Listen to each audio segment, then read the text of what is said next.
Just waiting for people to come in. But hi, whoever's here.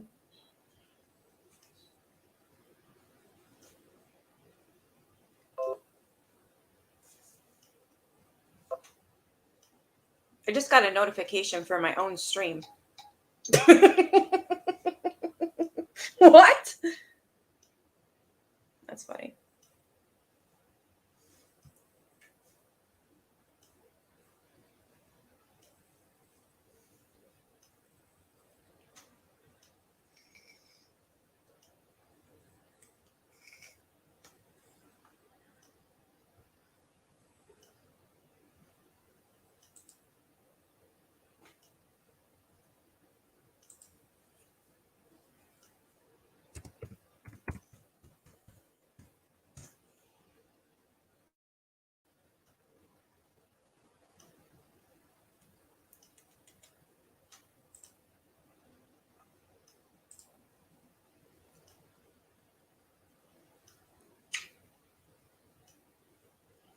Hey, Artsy. Oh yeah, I need to put the link in. I always forget.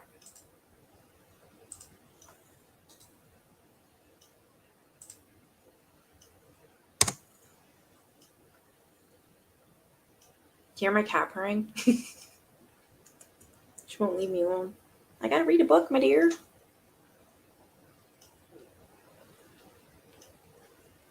Hey, Teresa.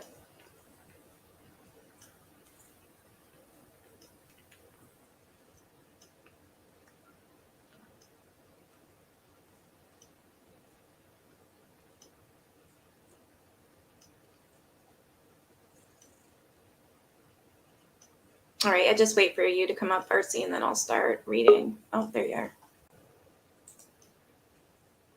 Hello. Hi. Of course, my cat's right on my lap when I need to read, right? Hold on, girl.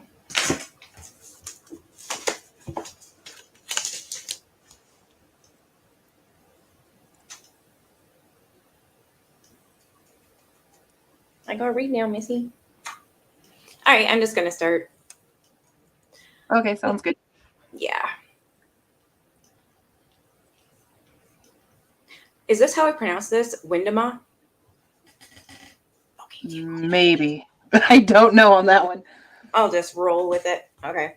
We stayed at the Windema again that night. Up early the next morning, I walked to the courthouse. I'd forgotten what fresh air smelled like. That trees, grass have scents. In LA, there's no smells, just smog. A couple blocks from the courthouse, I saw two young girls, one carrying a baby.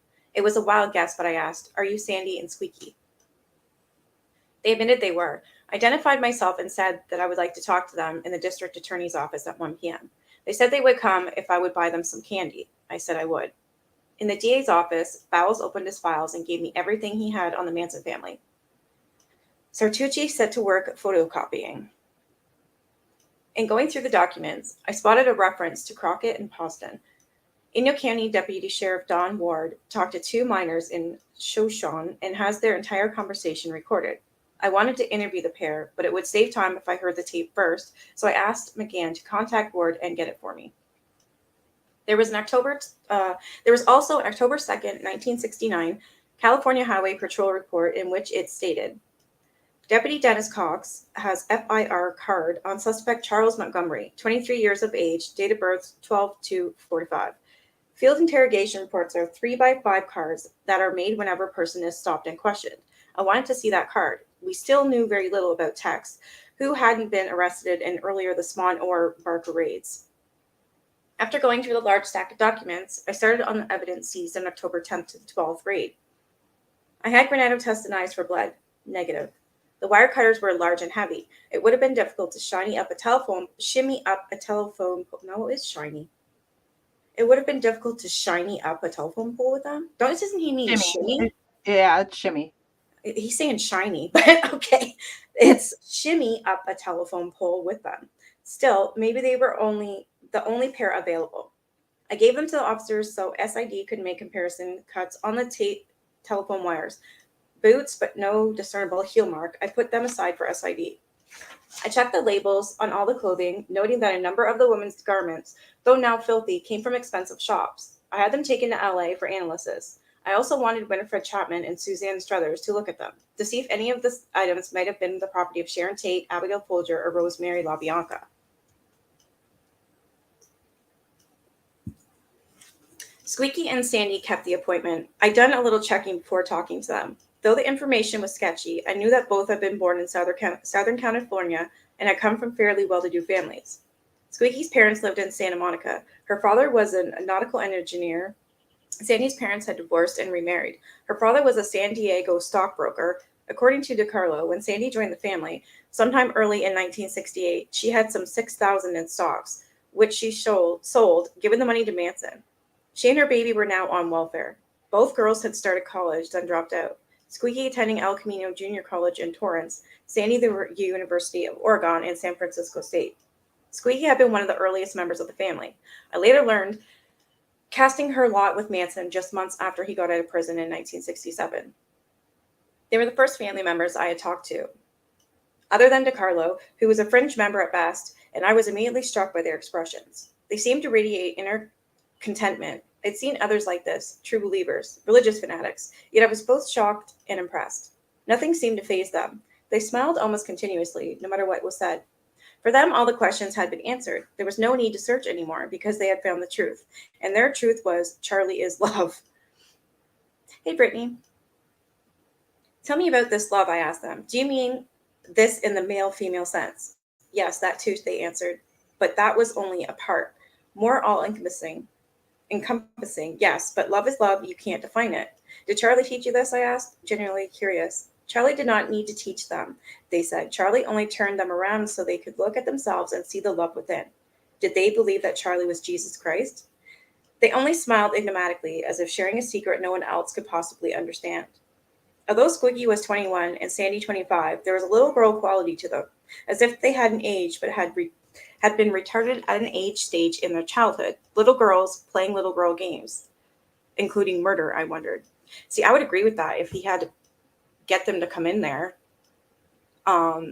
with candy. That's strange.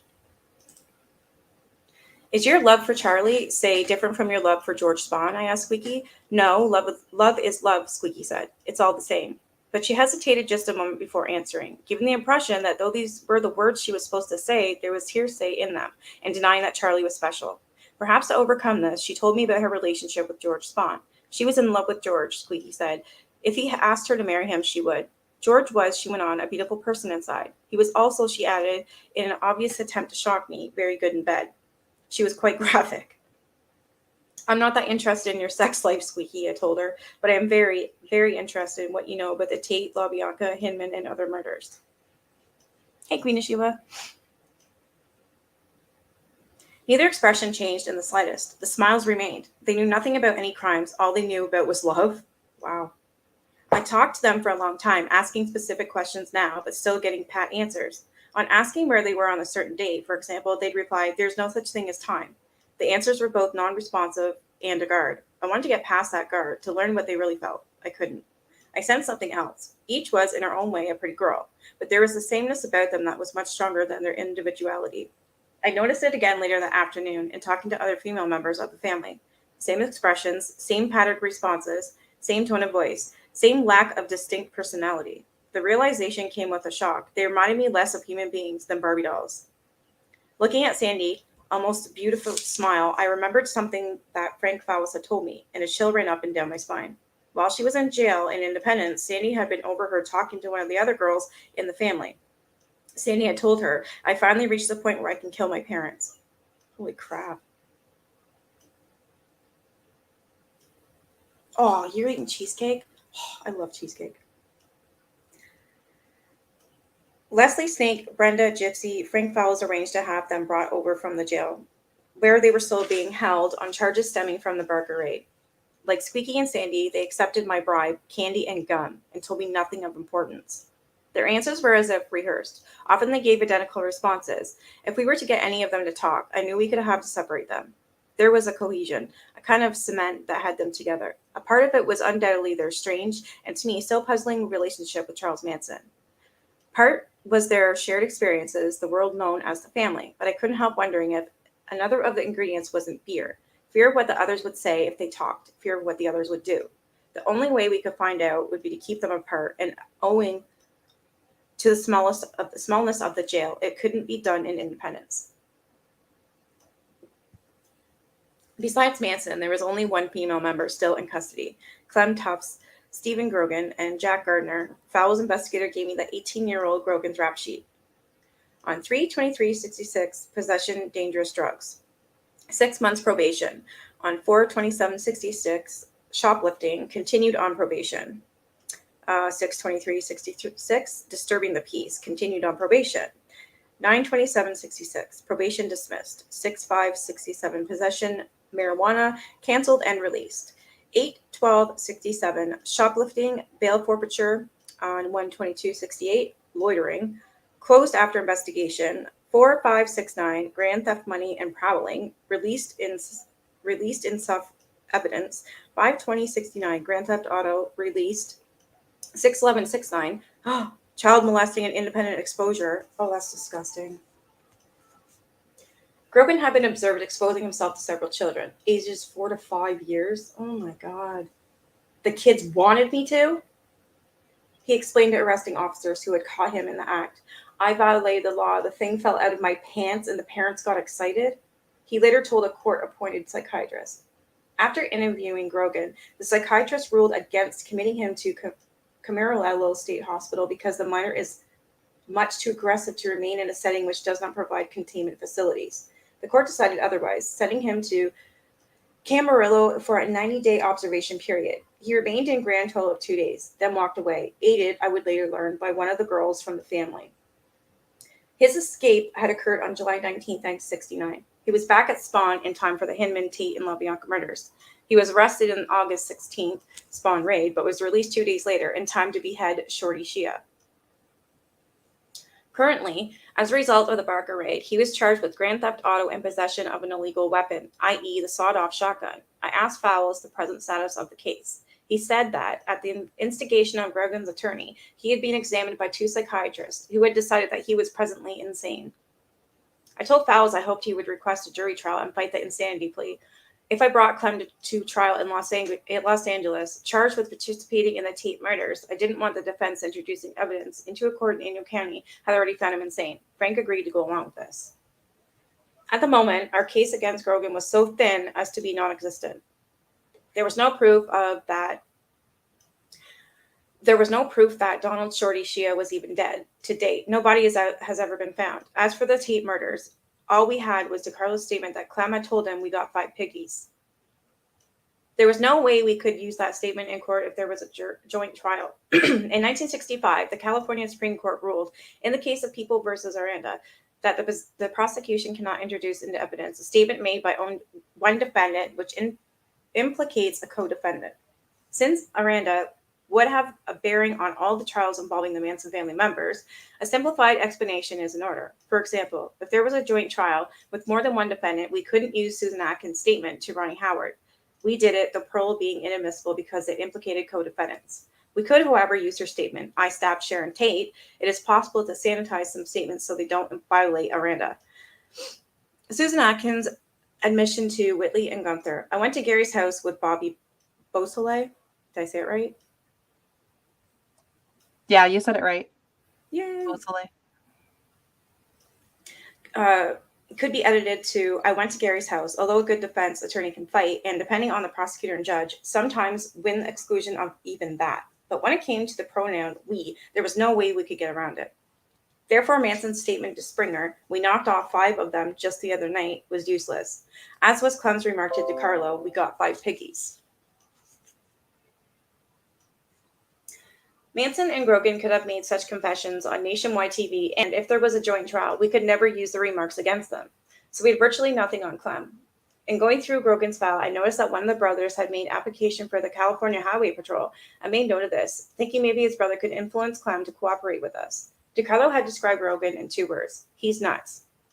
In his police photograph, big, wide grin, chipped front tooth, moronic stare, he did look idiotic. I asked Fowles for copies of the recent psychiatrist reports. Asked, what do you hate? Why do you hate your father? Grogan replied, I'm my father and I don't hate myself.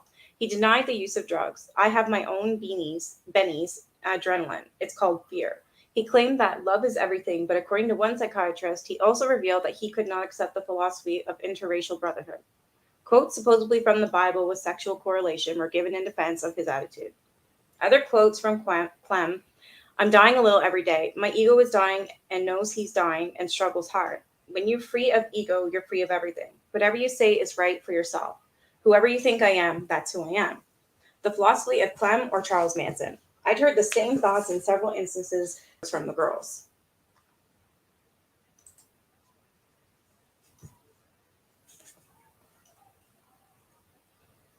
Oh crap, I missed my spot or lost my spot. There we go. If the psychiatrist had examined one of Manson's followers and, on the basis of such responses, found him insane, what of his leader? I saw Charles Manson for the first time that day. He was walking from the jail to the courtroom for arraignment on the Michigan loader arson charge and was accompanied by 5 sheriff's deputies. I hadn't realized how small he was. He was just 5'2". He was thin, slight build, a shade hunchbacked, wore brown hair very long, almost to his shoulders, and had a good start on a beard.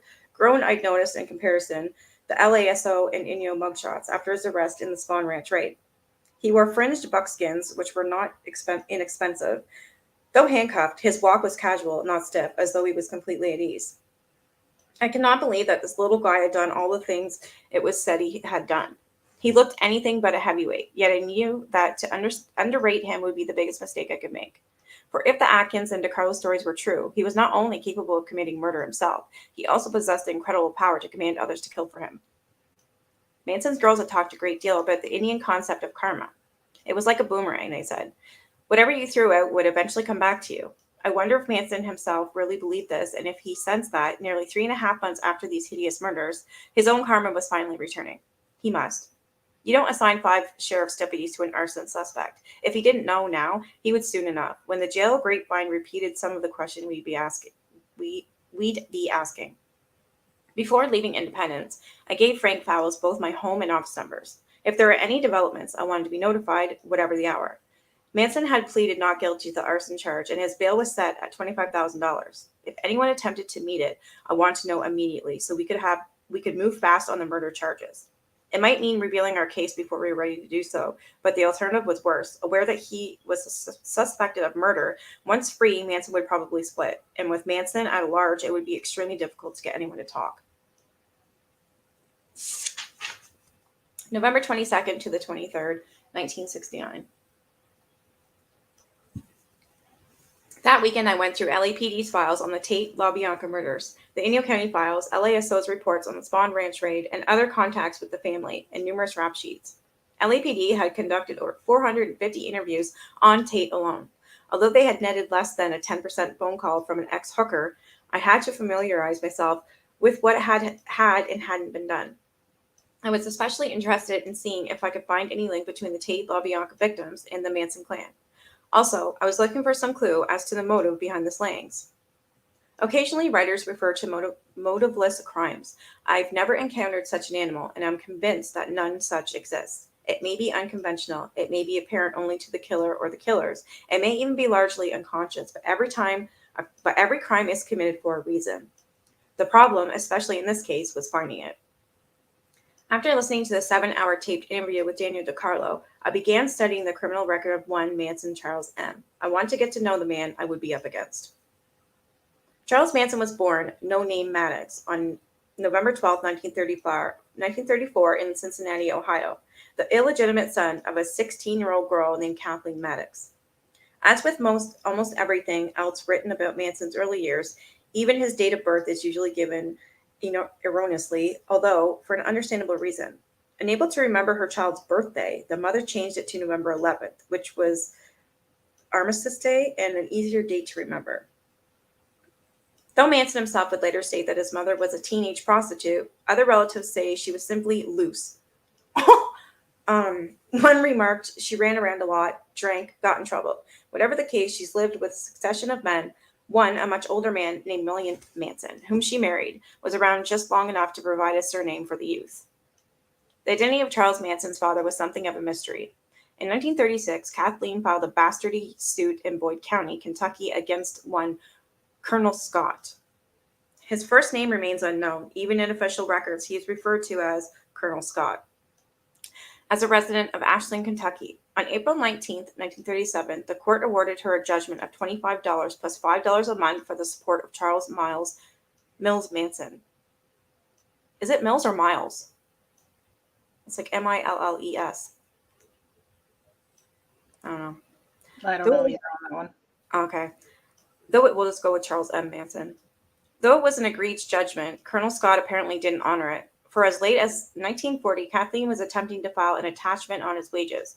Most accounts state that Colonel Scott died in 1954, though this has never been officially verified. Manson himself apparently believed it. He also stated on numerous occasions that he never met his father.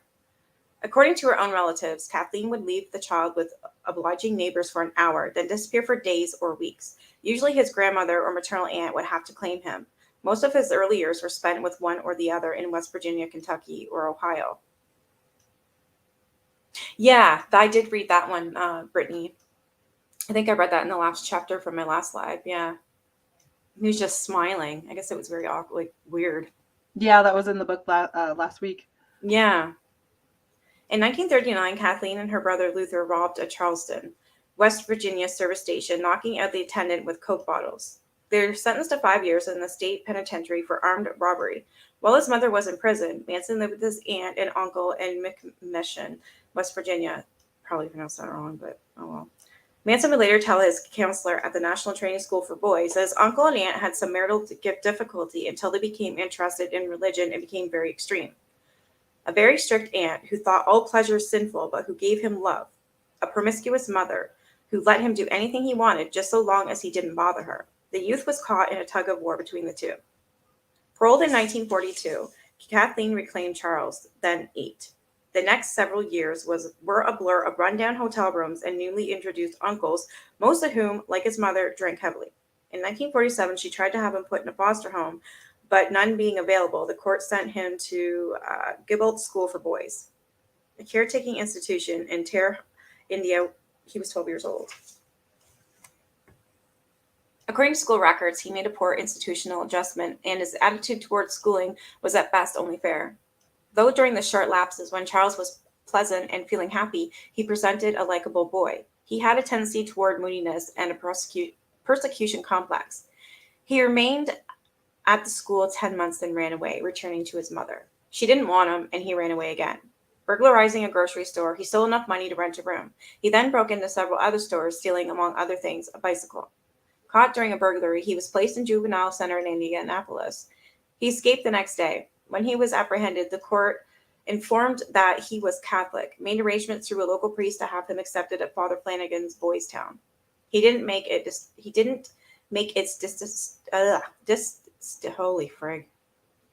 distinguished alumni list. 4 days after his arrival, he and another boy, Blackie Nelson, stole a car and fled to the home of Blackie's uncle in Illinois. En route, they committed 2 armed robberies, one at a grocery store, the other a gambling casino. Among criminals, as in the law itself, a distinction is made between nonviolent and violent criminals. Manson had graduated, committing his first armed robbery at age 13. Wow. The uncle was glad to see them. Both boys were small enough to slip through skylights. A week after the arrival, the pair broke into a grocery store and stole $1,500. For their efforts, the uncle gave them $150. 2 weeks later, they tried a repeat, but this time they were caught. Both talked, implicating the uncle. Still only 13, Charles Manson was sent to Indiana School for Boys at Plainfield. He remained there 3 years, running away a total of 18 times. According to his teachers, he professed no trust in anyone and did good work only for those from whom he figured he could obtain something. In February 1951, Charles Manson and 2 other 16-year-olds escaped, headed for California. For transportation, they stole cars. For support, they burglarized gas stations. Manson would later estimate they hit 15 or 20 before just outside Beaver, Utah. A roadblock set up for a robbery suspect netted them instead. In taking a stolen vehicle across the state line, the youths have broken a federal law, the Dyer Act. This was the beginning of a pattern for Charles Manson of committing federal crimes, which carry a far stiffer sentence than local or state offenses. On March 9th, 1951, Manson was ordered confined to the National Training School for Boys in Washington, D.C. until reaching his majority. Detailed records were kept on Charles Manson during the time he was there. I would not obtain the results of these until much later. However, portions are quoted here. On arrival, he was given a battery of aptitude and intelligence tests. Manson's IQ was 109. Though he had completed 4 years of school, he remained illiterate. Intelligence, mechanical aptitude, manual dexterity, all average. Subject liked best music. Observed his first caseworker with considerable understatement. Charles is a 16-year-old boy who has had an unfavorably family life, if it can be called family life at all. He was, the caseworker concluded, aggressively antisocial. 1 month after his arrival, this boy tries to give the impression that he is trying hard to adjust, although he actually is not putting forth any effort in the respect. I feel in time he will try to be a wheel in the cottage. After 3 months, Manson has become somewhat of an institution politician. He does just enough work to get by on. Restless and moody most of the time, the boy would rather spend his class time entertaining his friends. The report concluded, it appears that this boy is a very emotional, upset youth who is definitely in need of some psychiatric orientation. Manson was anxious to be transferred to Natural Bridge Honor Camp, a minimum security institution. Because of his runaway record, school officials felt the opposite, i.e., transfer to a reformatory-type institution, was in order, but they decided to withhold the decision until after the boy had been examined by a psychiatrist. On June 9, 1951, Charles Manson was examined by Dr. Block. The psychiatrist noted the marked degree of rejection, instability, and psychic trauma in Manson's background. His sense of inferiority in relation to his mother was so pronounced, Block said, that he constantly felt it necessary to suppress any thoughts about her. Because of his diminutive stature, his illegitimacy, and the lack of parental love, he is constantly striving for status with the other boys. To attain this, Manson developed certain techniques for dealing with people. These, for the most part, consist of a good sense of humor and an ability to integrate himself. This could add up to fairly slick, institutionalized youth, but one is left with the feeling that behind all the lies, an extremely sensitive boy who has not yet given up in terms of securing some kind of love and affection from the world.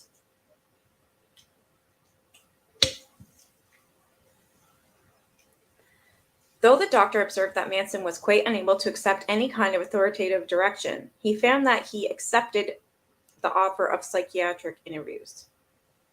If he found this suspicious, the doctor did not indicate it in his report. For the next 3 months, he gave Manson individual psychopathy. It may be presumed that Charles Manson also worked on the doctor for in his October 1st report, Dr. Block was convinced that what Manson most required were experiences which would build up his self-confidence. In short, he needed to be trusted. The doctor recommended the transfer. It would appear that Charles Manson had conned his first psychiatrist. Though the school authorities considered him, at best, a calculated risk, they accepted the doctor's recommendation, and on October 24, 1951, he was transferred to Natural Bridge Camp. That November, he turned 17. Shortly after his birthday, he was visited by his aunt, who told the authorities that she would supply a home and employment for him if he was released. He was due for parole hearing in February 1952, and with her offer, his chances looked good. Instead, less than a month before the hearing, he took a razor blade and held it against another boy's throat while he sodomized him. Oh my God. As a result of the offense, he lost 97 days good time, and on January 18, 1952, he was transferred to the Federal Reformatory at Petersburg, Virginia. He was considered dangerous when official observing. He shouldn't be trusted across the street. By August, he had committed 8 serious disciplinary offenses, 3 involving homosexual acts. His progress report, if it could be called that, stated that Manson definitely has homosexual and assaultive tendencies. He was classified safe only under supervision. For the protection of himself as well as others, the authorities decided to transfer him to a more secure institution, the Federal Reformatory in Ohio. He was sent there on September 22, 1952. From those files, associates with troublemakers seems to be an unpredictable type of inmate who will require supervision both at work and in quarters. In spite of his age, he is criminally sophisticated, regarded as grossly unsuited for retention in an open informatory type of institution, such as, I don't even know how to pronounce that institution. This from a report written less than a month after his transfer here. Then suddenly Manson changed. The rest of the year, there were no serious disciplinary offenses, except for minor infractions of the rules and a constantly poor attitude toward authority. His good conduct continued into 1953. A progress report that October noted Manson has shown a marked improvement in his general attitude and cooperation with officers, and is also showing an active interest in the educational program. He is especially proud of the fact that he raised his education level from lower 4th to upper 7th grade, and that he can now read most material and use simple arithmetic. Because of his educational advancement and his good work habits in the transportation unit, where he repaired and maintained vehicles belonging to the institution, on January 1st, 1954, he was given a Service Award. Far more important, Charles Manson, on May 8th, 1954, he was granted parole. He was 19. One of the conditions of his parole was that he lived with his aunt and uncle in McMecken. He did for a time, then when his mother moved to nearby Wheeling, he joined her. They seemed drawn together, yet unable to stand each other for any length of time. Since 14, Charles Manson's only sexual contacts have been homosexual. Shortly after his release, he met a 17-year-old McMecken girl, Rosalie Jean Willis, a waitress in the local hospital. They were married in June 1955. For support, Manson worked as a busboy, service station helper, parking lot attendant. He also boosted cars. He would later admit to stealing 6. He appeared to have learned nothing. He took at least 2 across state lines. One stolen in Wheeling, West Virginia. He abandoned in Fort Lauderdale, Florida. The second, a 1951 Mercury, he drove from Bridgeport, Ohio to Los Angeles in 1955, accompanied by his now pregnant wife. Manson had finally made it to the Golden State. He was arrested less than 3 months later. He admitted both Dyer Act violations. Taken to federal court, he pleaded guilty to the theft of the Mercury and asked for psychiatric help, stating, "I was released in 1954, and having been confined for 9 years, I was badly in need of psychiatric treatment. I was mentally confused and stole a car as a means of mental release from the confused state of mind that I was in." The judge requested a psychiatric report. Manson was examined on October 26, 1955, by Dr. Edwin McNeil. He gave the psychiatrist a much abbreviated version of his past, stating that he was first sent to an institution for being mean to my mother. Of his wife, Manson said, "She is the best wife a guy could want. I didn't realize how good she was until I got in here. I beat her at times. She writes to me all the time. She's going to have a baby." He also told McNeil that he spent so much time in institutions that he never really learned much of what real life on the outside was all about. He said now that he has a wife and is about to become a father, it has become important to him to try to be on the outside and be with his wife. He said she is the only one that he has ever cared about in his life. Dr. McNeil observed, "It is evident that he has an unstable personality and that his environmental influences throughout most of his life have not been good. In my opinion, this boy is poor risk for probation. On the other hand, he has spent 9 years in institutions with apparently little benefit except to take him out of circulation. With the incentive of a wife and probable fatherhood, it is possible that he might be able to straighten himself out. I would, therefore, respectfully recommend to the court that probation be considered in this case under careful supervision." Accepting the suggestion on November 7, 1955, the court gave Manson 5 years probation. There remained the Florida charge. Though his chances of getting probation on it were excellent, before the hearing he skipped. A warrant was issued for his arrest. He was picked up in Indianapolis on March 14, 1956, and returned to Los Angeles. His probation was revoked, and he was sentenced to 3 years imprisonment at Terminal Island, San Pedro, California. By the time Charles Manson Jr. was born, his father was back in jail. "This inmate will no doubt be in serious difficulty soon," wrote the orientation officer. "He is young, small, baby-faced, and unable to control himself." Given another battery of tests, Manson received average marks in all the categories except word meaning, where he had a high score. His IQ was now 121.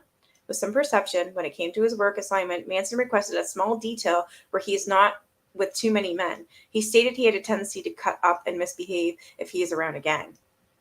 Rosalie moved in with his mother, now living in Los Angeles, and during the first year at Terminal Island, she visited him every week, his mother somewhat less frequently.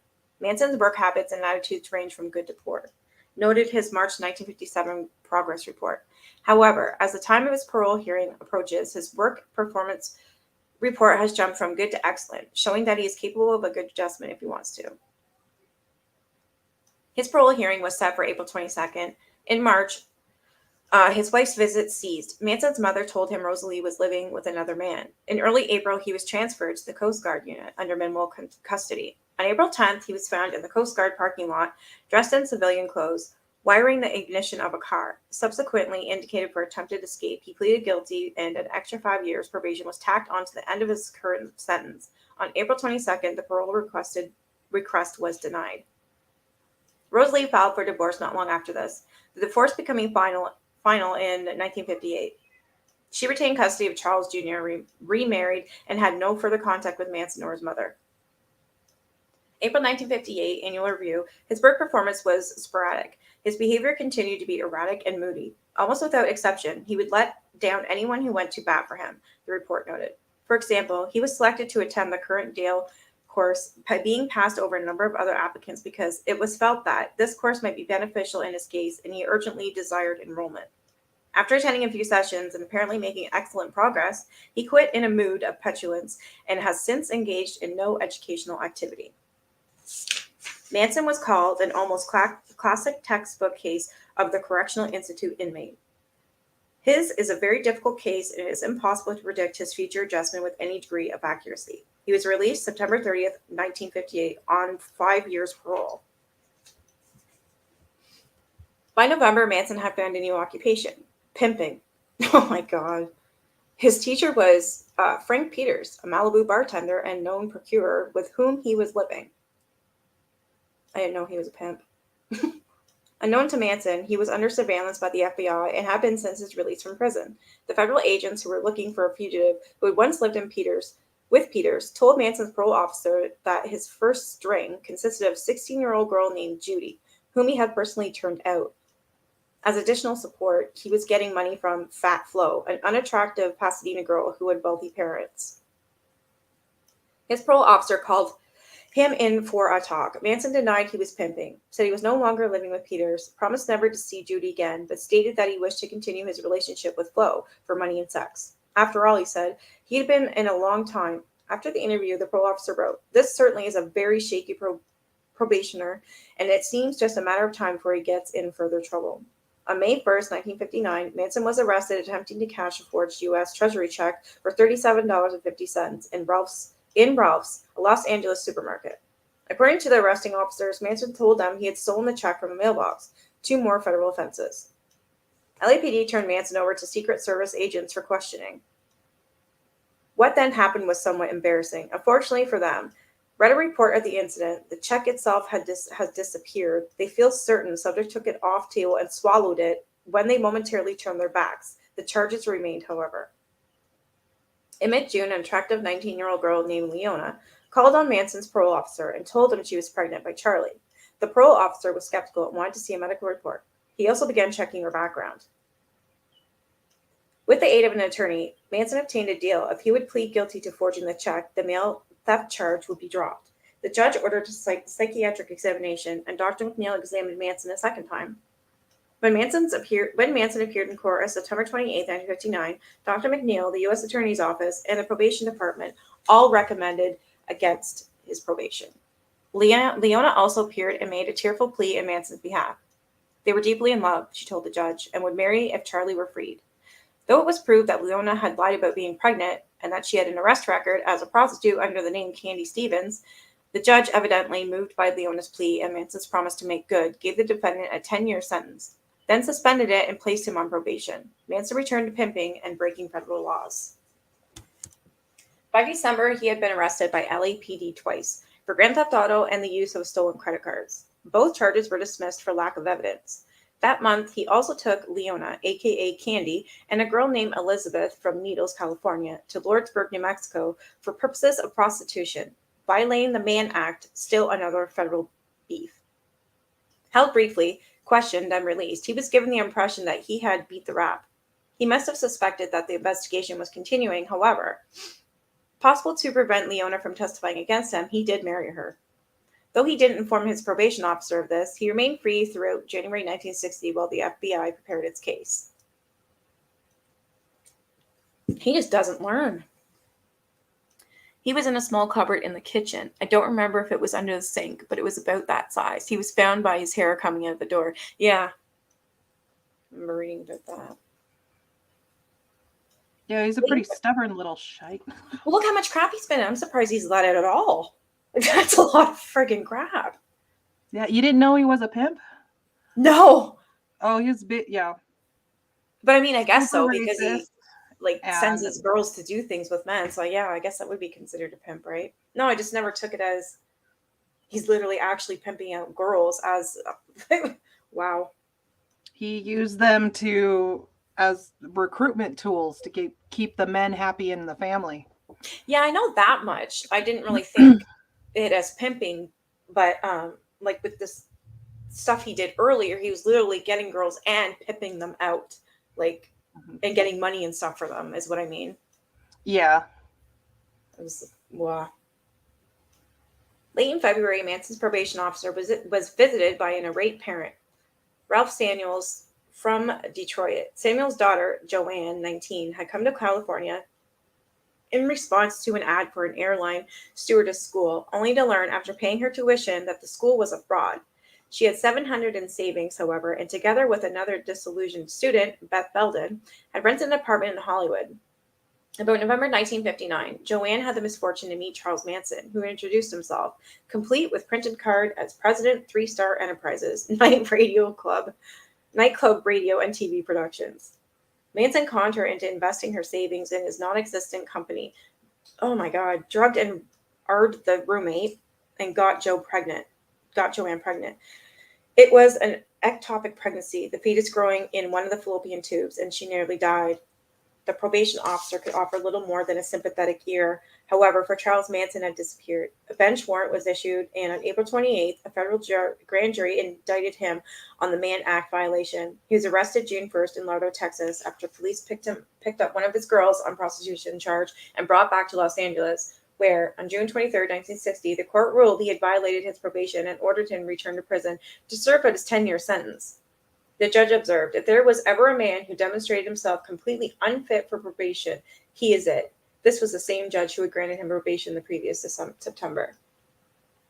The Mann Act charge was later dropped. For a full year, Manson remained in Los Angeles County Jail. While appealing the revocation, the appeal was denied, and in July 1961, he was sent to the United States Penitentiary at McNeil Island, Washington. He was 26. According to staff evaluation, Manson had become something of an actor. He hides his loneliness, resentment, and hostility behind a facade of superficial irritation. An energetic, young-appearing person whose verbalization flows quite easily, he gestures profusely and can dramatize situations to hold the listener's attention. Then a statement which, in one form or another, was to reappear often in his prison records and, much later, in post-prison interviews. He has commented that institutions have become his way of life and that he receives security in institutions which is not available to him in the outside world. Manson gave as his claimed religion Scientologist, stating that he has never settled upon a religious formula for his beliefs and is presently seeking an answer to his question in the new mental health cult known as Scientology. Scientology, an outgrowth of science fiction writer L. Ron Hubbard's Dianetics, was just coming into vogue at this time. Manson's teacher, i.e. auditor, was another convict, Lanier Rayner. Manson would later claim that while in prison, he achieved Scientology's highest level, Theta Clear. In one of its pamphlets, Hubbard defined a clear as one who was straightened up this lifetime. It is rather hard to see how this might apply to Charles Manson. Although Manson remained interested in Scientology much longer than he did in any other subject except music, it appears that, like the Dale Carnegie's course, he stuck with it only as long as his enthusiasm lasted, then dropped it, extracting and retaining a number of terms and phrases, auditing ceased to exist, coming to now, and then concepts, karma, reincarnation, etc., which, perhaps fittingly, Scientology had borrowed in the first place. He was still interested in Scientology when his annual progress report was written that September. Furthermore, according to that report, that interest has led him to make semi-professional evaluation of his personality, which strangely enough is quite consistent with the evaluations made by previous social studies. He appears to have developed a certain amount of insight into his problems through his study of his discipline. Manson is making progress for the first time in his life. The report also noted that Manson is active in softball, basketball, and croquet, and is a member of the drama club and the self-improvement group. He had become somewhat of a fanatic at practicing the guitar. He, in fact, requested a transfer to Leavenworth, considered a much tougher institution, because he claimed he would be allowed to participate in his guitar more often. The request was denied. He held one fairly responsible job, 11 months, the longest he held any prison assignment, before being caught with contraband in his cell and reassigned to janitorial work. The annual report that September took a close, hard look at the 28-year-old convict. Charles Manson has a tremendous drive to call attention to himself. Generally, he is unable to succeed in positive acts. Therefore, he often resorts to negative behavior to satisfy this drive. In the effort to find himself, Manson pursues different religious philosophies, e.g., Scientology and Buddhism. However, he never remains long enough with any given teachings to reap meaningful benefits. Even these attempts and his cries for help represent a desire for attention with only superficial meaning. Manson has had more than the usual amount of staff attention, yet there is little indication of change in his demeanor. In the view of his deep-seated personality problems, continuation of institutional treatment is recommended. On October 1st, 1963, prison officials were informed, according to court papers received in this institution, that Manson was married to Leona Manson in 1959 in the state of California, and that the marriage was terminated by divorce on April 10th, 1963, in Denver, Colorado, on grounds of mental cruelty and conviction of a felony. One child, Charles Luther Manson, is alleged to have been of this union. This is the only reference in any of Manson's records to his second marriage and second child.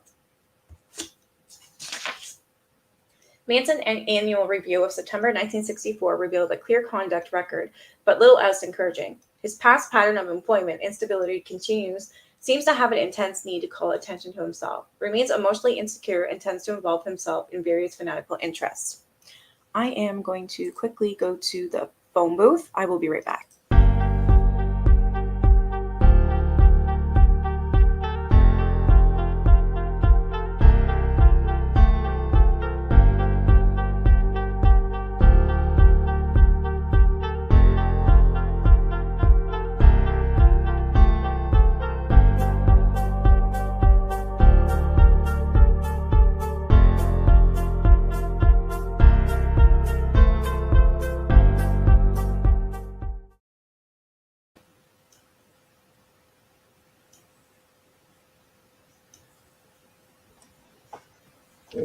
I was close to that 30 seconds. That was actually pretty darn good. I was like, oh man, I'm going to have to start talking. No.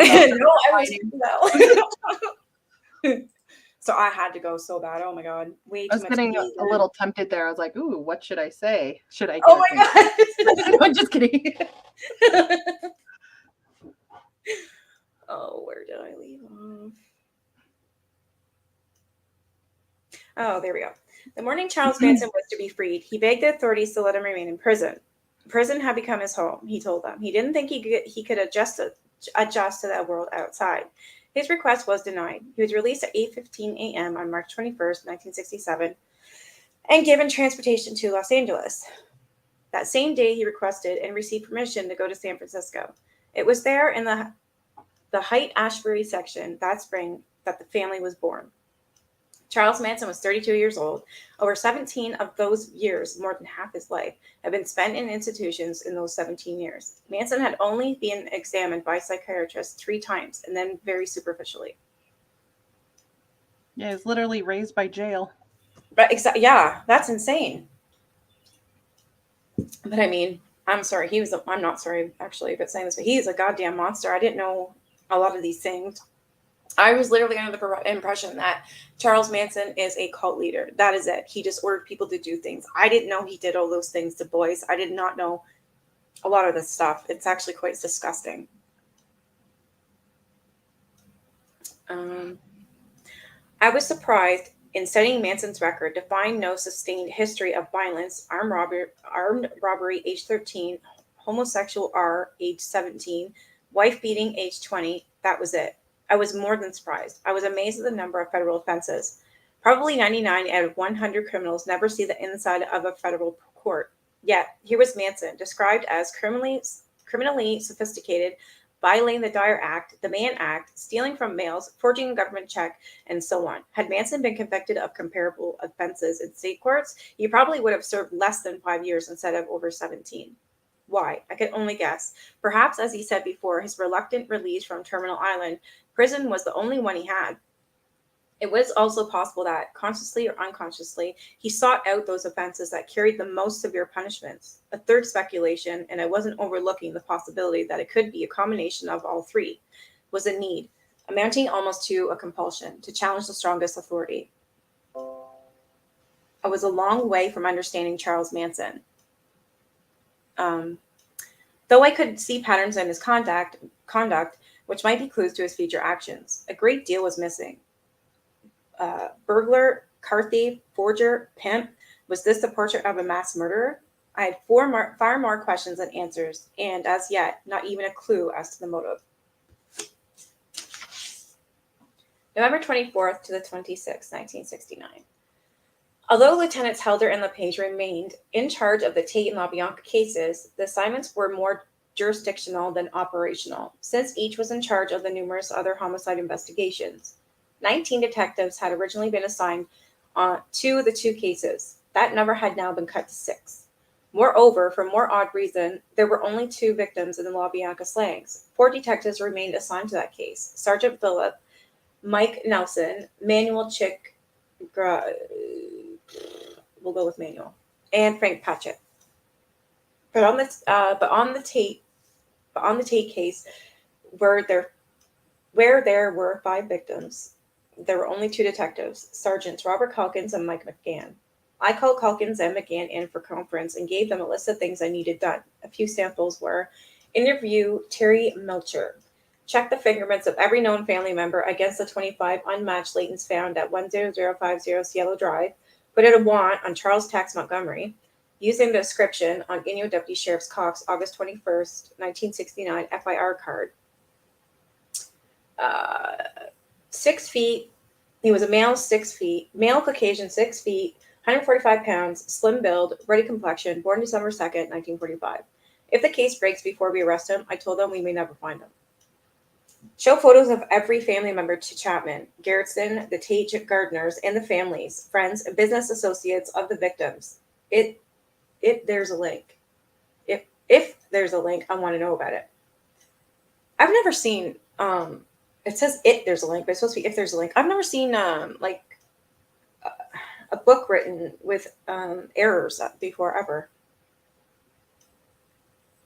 That's weird. Check everyone in the family to see who wears glasses and determine if the pair found at the Tate murder scenes belong to a family member. How do we do that? Calkins asked. They're not about to admit it. I presume you talked to their acquaintances, parents, relatives, to any of the family members like Kitty and Stephanie Scram, who are willing to cooperate, I told him. If you can check out the glasses with eye doctors all over the United States and Canada, you can certainly check out some 35 people. This was our initial estimate of the size of the family. We later learned that at various times it numbered 100 or more. The hardcore members, i.e. those who remained for any length of time and who were privy to what was going on, numbered between 25 and 30. Something occurred to me.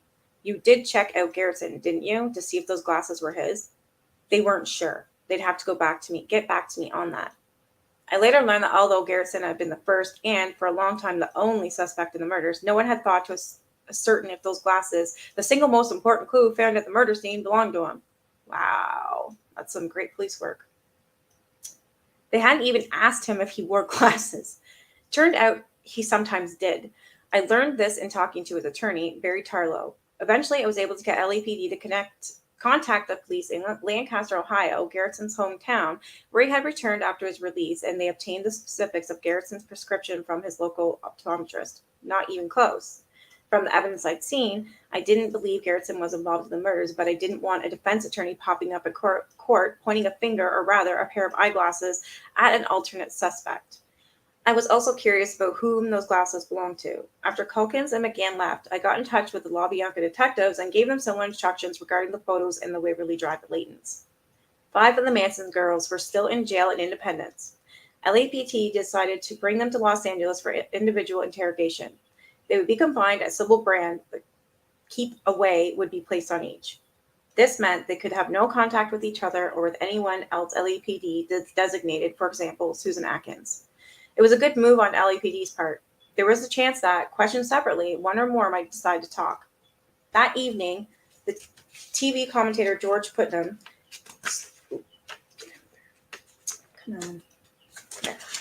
startled his listeners with the announcement that on Wednesday he would reveal who had committed the Tate murders. Our office called LAPD, who had their public relations spokesman, Lieutenant Hagen, contact Putnam and other representatives of the media, asking them to hold off because publicity now would hurt our investigation.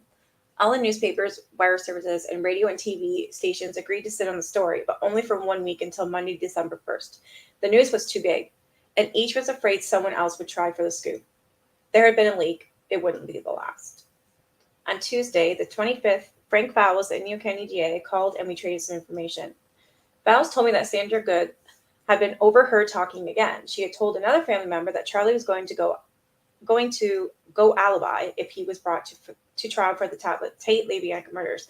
They wouldn't produce evidence showing he wasn't even in Los Angeles at the time the murders occurred. I told Fowles of a rumor I'd heard.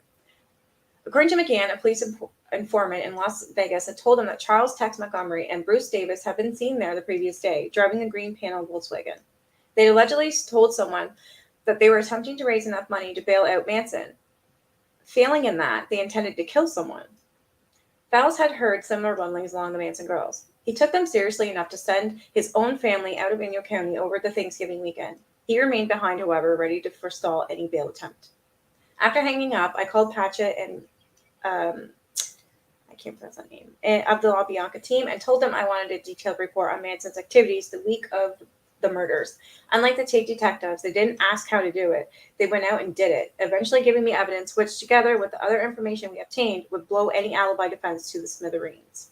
That afternoon, McGann and Patchett re-interviewed Ronnie Howard, this time on tape. She provided several details. She recalled since LAPD last talked to her, but nothing that was of help in the current investigation. We still didn't know who all the killers were. Wednesday, November 26th, hung jury on Beausoleil. I know how to say it. Hold on. Beausoleil, right? Right. Yay. Missed my spot again.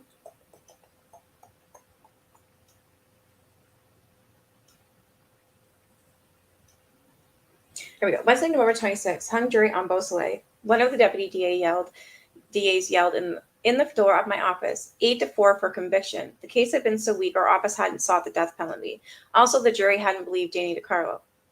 Brought in at the last minute without adequate preparation, he had not been a convincing witness. Later that day, LASO asked my office if I would take over the prosecution of Beausoleil in his new trial, and I was assigned this case in addition to the 2 cases I was already handled. That same morning, Virginia Graham decided she had to tell someone what she knew. A few days earlier, her husband had visited her at Corona. Whispering through the wire screen in the visitor's room, she told him she had heard something about Benedict Canyon murders and didn't know what to do. He advised her, mind your own business.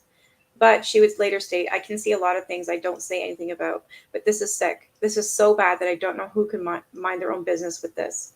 Virginia Graham would later state that she was unaware that Ronnie Howard had already talked to the police. However, a group of girls was transferred from Sybil Brand to coroner shortly before this, and it's possible they carried along some jail scuttlebutt. Having failed to get an appointment with Dr. Dreiser, Virginia instead went to her counselor. The authorities at Corona called LAPD. At 3:15 that afternoon, Sergeant Nielsen arrived at the prison and began taping her story. Unlike Ronnie, who was unsure whether 4 or 5 people were involved in the Tate homicides, Virginia recalled Sadie saying there were 3 girls and 1 man. Like Ronnie, however, she presumed the man was Charles Manson. The individual question of the 5 girls took place that evening at Sybil Brand. Sergeant Manuel Chick interviewed Diane Bluestein, aka Snake. Diane Lake, given age 21, true age 16. The interview was taped. Listening to the tapes later, I couldn't believe what I was hearing. Question. My name is Sergeant, blah, blah, blah. I can't pronounce it. And I'm with the Los Angeles Police Department, and I work I think it's Gutierrez.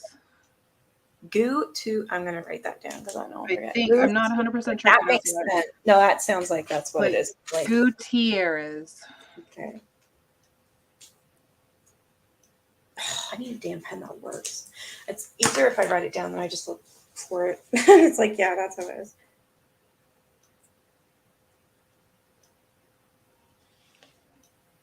Jesus, 2 pens that don't work? Come on.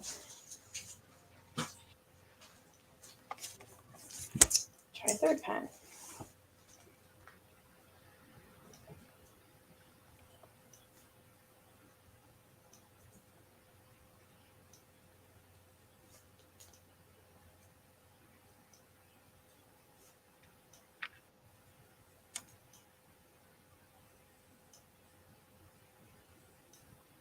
All right, I'll stick with Gutierrez.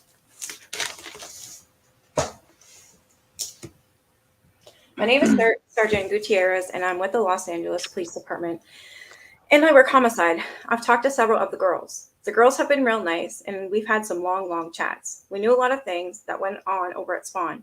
We know a lot of what happened other places. We also know who is involved and who is not involved. We also know things that maybe you don't know that we're not going to tell you until the right time comes up. But we've got to talk to everybody who was involved, and I think you know what I'm talking about. I'm talking about Charlie and the family and everybody. I don't know how tight you are with the family. You're probably real tight with them, but somebody's going to go down the tubes and somebody's going to get the pill in the gas chamber for a whole bunch of murders, which you are a part of, or so some other people have indicated. There was no evidence whatsoever that Diane was involved in any of the murders, but Chick wasn't deterred by this. Now I'm here for one specific reason, and that's to listen to you, see what you got to say, so I can go to the district attorney and tell him, look, this is what Diane told me. She's willing to turn state's evidence in return for a full release. We're not interested in nailing you. We're interested in the big guy, and you know what we're talking about, right, honey? I guess there wasn't an audible answer.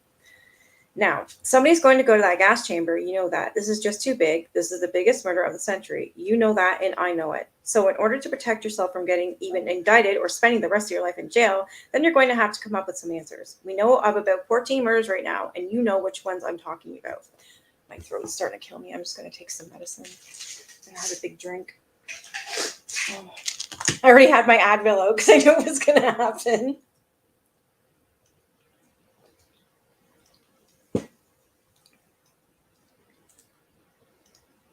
Did you know Manson was found in a closet? Oh, yeah, not what he's already said. Never mind.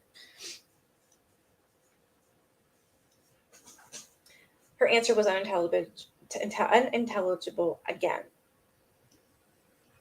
Gutierrez accused her of involvement in all 14. He then said, I'm prepared to give you complete immunity, which means that if you are straight with me, right down the line, I'll be straight with you, and I'll guarantee that you will walk out of jail a free woman ready to start over again and never go back up to independence to do any time. I wouldn't say that unless I meant it, right? Actually, Sergeant Gutierrez did not have authority to guarantee this. The granting of immunity is a complicated procedure involving the approval not only of the police department but also the district attorney's office, with the final decision being made by the court. Gutierrez offered it to her as casually as if it were a stick of gum.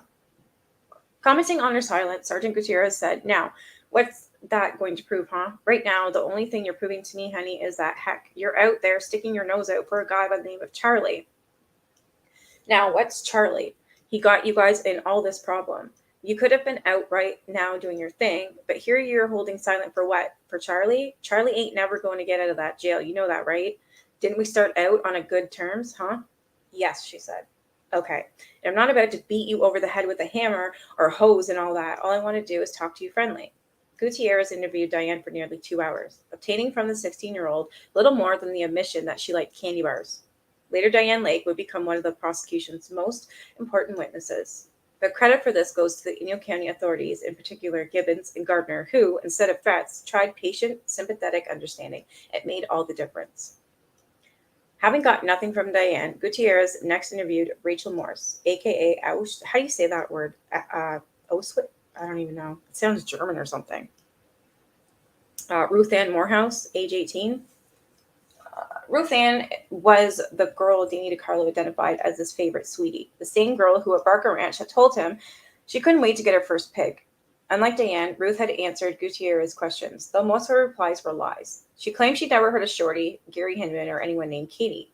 The reason she knew so little, she explained, was that she had been with the family only a short time, a month or so before the Spawn Ranch raid. All 5 girls said this, obviously by prearrangement.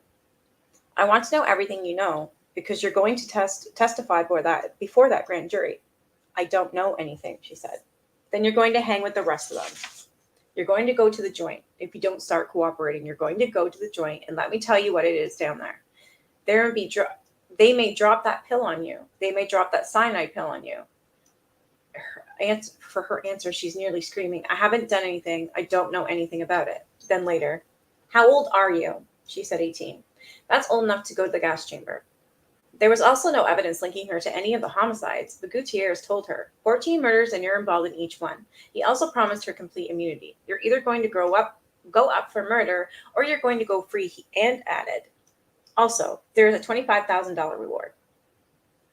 Manon Minette, aka Gypsy, Catherine Scher, who at 27 was the oldest female member of the family, gave the detective nothing of value, nor did Brenda McCann, Nancy Pittman, age 18. It was otherwise, however, with 20-year-old Leslie Sangston.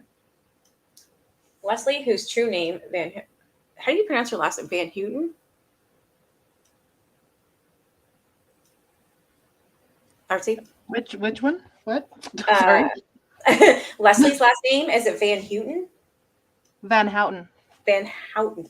Thanks. All right. Leslie, whose true name, Van Houten, was not known to us at this time, was interviewed by Mike McGann. McGann tried using her parents' conscious, the hideousness of the murders, the implication that others had talked and involved her. None worked. What did work was Wesley's little girl cuteness. Her I know something you don't gain, playing repeatedly, she trapped herself. What did you hear about the Tate murders up there? I'm deaf. I didn't hear nothing. And she starts laughing. 5 people were killed up there on the hill. And I know 3 for sure that went up there. I think I know the 4th, and I don't know the 5th, but I suspect you do. Why are you holding back? You know what happened. She says she has a pretty good idea. I want to know who was involved, how it went down, the little details. She said, I told Mr. Patchett in Independence, I'll tell him if I change my mind. I haven't changed my mind yet. You're going to have to talk about it someday. Not today. How did you ever trace it back to Spawn? Who did you see leave the night of the 8th of August? She starts laughing. Oh, I went to bed early that night. Really, I don't want to talk about it. Who went? That's what I don't want to talk about. All these were little admissions, if not of participation, at least of knowledge. Though she didn't want to talk about the murder, she didn't mind talking about the family. You couldn't meet a nicer group of people, she told McGann. Of all the guys at the ranch, I liked Clem the best. He's fun to be with. Clem with the idiot grin, who liked to expose himself to little children. Sadie was really kind of a nice person, but she tends to be on the rough side. As Sharon Tate, Gary Hinman, and others had discovered, Bruce Davis was all talk, Leslie continued. Always going on about how he was going to dynamite someone, but she was sure it was only talk. She commented on some of the others, but not Charlie. In common with the 4 other girls who had been brought down from Independence, she avoided the subject of Manson. The family is no more, Leslie. Charlie was in jail. Clem was in jail. Zero had killed himself playing Russian roulette. She screamed Zero. Obviously shocked, she dropped her little gold roll and pressed McGann for details. He told her that Bruce Davis had been present. Was Bruce playing it too? No. Sarcastically, she said, Zero was playing Russian roulette all by himself. Kind of odd, isn't it? She says, yeah, it's odd. Sensing an advantage, McGann moved in. He told her that he knew 5 people had gone to the Tate residence, 3 girls and 2 men, and that one of the men was Charles Manson. I don't think Charlie was in on any of them. Leslie said that she had heard only 4 people went to Tate. I would say that 3 of them were girls. I would say that there were probably more girls involved than men. Then later I heard one girl who didn't murder someone while they were up there. Who was that? A girl by the name of Linda. Susan Atkins had told Ronnie Howard in regards to the killings the second night, Linda wasn't in on this one, presumably meaning she had been along the first night, but until now, we hadn't been sure of this. Question, Leslie said she didn't know Linda's last name, that she was at Spawn only a short time and hadn't been arrested with them, and that she was a small girl, maybe 5 feet 2, thin with light brown hair. McGann asked her who had told her that Linda had been along on Tate. Leslie replied petulantly, I don't remember. I don't remember who told me the details. Why was she upset? McGann asked. Because so many of my friends are getting knocked off for reasons I don't even know about. McGann showed her the mug shot taken after the Barker raid. Though she had been present, she claimed she couldn't recognize most of the people. When handed one of a girl booked as Marnie Reeves, Leslie said, that's Katie. Katie is Marnie Reeves? Leslie equivocated. She wasn't sure. She really didn't know any of these people all that well. Though she had lived with the family at both Swan and Barker, she associated mostly with the motorcycle riders. She thought they were neat.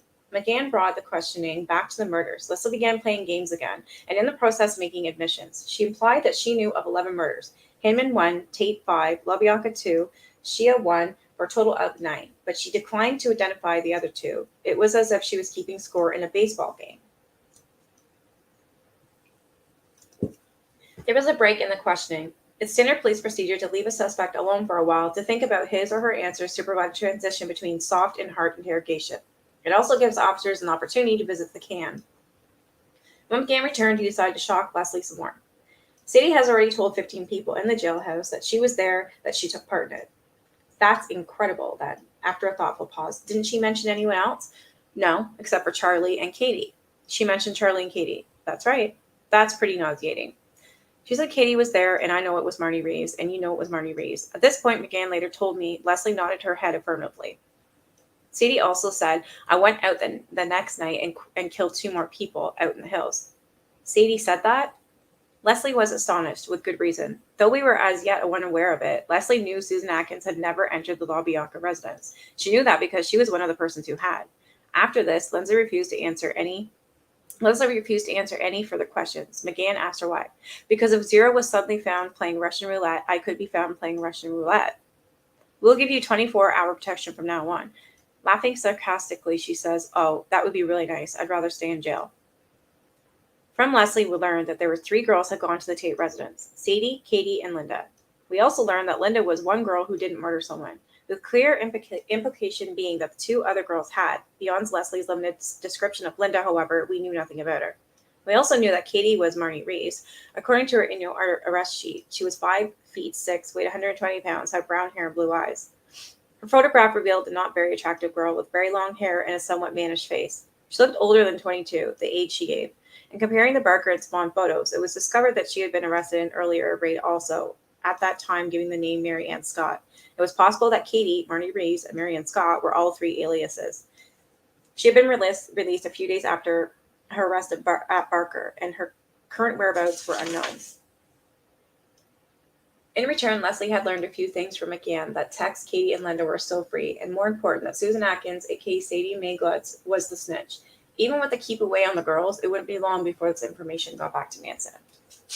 I just want to see how long the other chapter is. If it's too long, I'll just read it next time. Okay, it's short. November 27th to the 30th, 1969. We could have used a private line between Independence and LA. Fowles and I were averaging easily a dozen calls a day. Thus far, no attempt to meet Manson's bail or any sign of Tex or Bruce. However, there were reporters all over Independence, and KNXT was sending in a camera crew tomorrow or film Gull or Wash. I had Lieutenant Hagen call the TV station. They told him they didn't plan to use the film until Monday, the agreed date, but wouldn't promise an extension to Wednesday, which I wanted. Although nothing had seen print, the leaks continued. Chief Davis was enraged. He wanted to break the news himself. Someone was talking, and he wanted to know who. Determined to catch the culprit, he suggested that everyone working on the case at LAPD and in the DA's office take a polygraph. Even his own office ignored the suggestion, and I resisted the impulse to suggest that we concentrate on catching the killers instead. On Sunday, Sergeant Patchett interviewed Greg Jacobson, a talent scout who was married to the daughter of old-time comedian Lou Costello. Jacobson had first met Charles Manson about May 1968 at the Sunset Boulevard home of Dennis Wilson, one of the Beach Boys rock group. It was Jacobson who introduced Manson to Terry Melcher, Doris Day's son, while Melcher was still living at 150 Cielo Drive. In addition to producing his mother's TV show, Melcher was involved in a number of other enterprises, including a record company, and Jacobson had attempted to persuade him to record Manson, after listening to him play it and saying Melcher had said no. Though Melcher had been unimpressed by Manson, Jacobson had been fascinated with the whole Charlie Manson package: songs, philosophy, lifestyle. Over a period of about a year and a half, he had many talks with Manson. Charlie loved to rap about his views on life. Greg said that Patchett wasn't particularly interested in this and moved on to other subjects. Did he know a Charles Tex Montgomery? Patchett asked. Yes, very well, Jacobson replied. Only his real name wasn't Montgomery. It was Watson. Sunday, November 30th at the LAPD from 8:30 a.m. to midnight. Charles Denton Watson had been arrested in California on April 23rd, 1969, for being on drugs. Though he had been released the next day, he had been fingerprinted at the same time as arrest. 10:30 a.m., Leighton Print's section called Lieutenant Helder. The print of Watson's right ring finger matched a Leighton found on the front door of the Tate residence. Helder and I jumped up and down like little kids. This was the first physical evidence connecting the suspects to the crime scene. Helder sent out 15 detectives to see if they could locate Watson at any of his old addresses, but they had no luck. They did learn, however, that Watson was from a small town in Texas, McKinney. Checking an atlas, we found that McKinney was in Collin County. Patrick called the sheriff of Collin, informing him that a former local resident, Charles Watson, was wanted for 187 PC, murder in California. The sheriff's name was Tom Montgomery. A coincidence? Watson's using an alias, the last name of the local sheriff. It was more than that. Sheriff Montgomery was Watson's second cousin. Charles is living here now, Sheriff Montgomery said. He has an apartment in Denton. I'll bring him. The sheriff, we later learned, called Watson's uncle, Maurice Montgomery, saying, "Can you bring Charles over to the jail? We've got some trouble." Maurice picked up his nephew and drove him to McKinney in his pickup truck. He didn't say much on the way, the uncle later said. "I didn't know what it was all about, but I guess he knew all the time." Watson supposedly refused comment and was lodged in the local jail.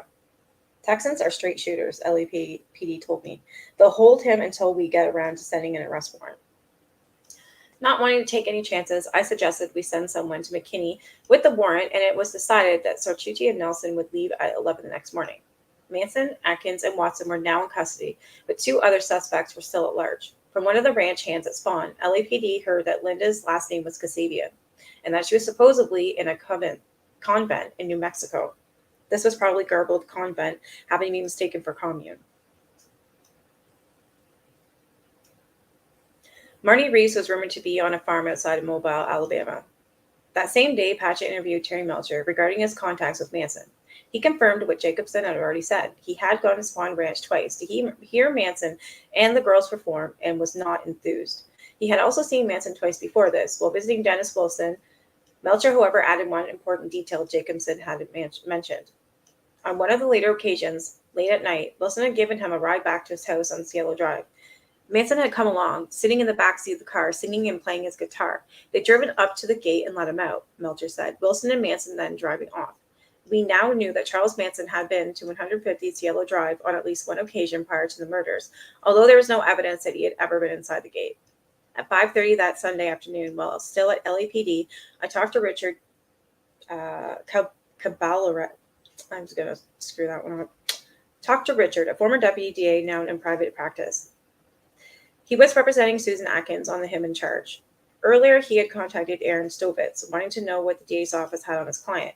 Aaron laid it out for him. While at Sybil Brand, Susan Atkins had confessed to 2 other inmates that she was involved not only in the Hinman but also the Tate and LaBianca murders. Aaron gave him copies of the tape statements. Ronnie Howard and Virginia Graham had given LAPD.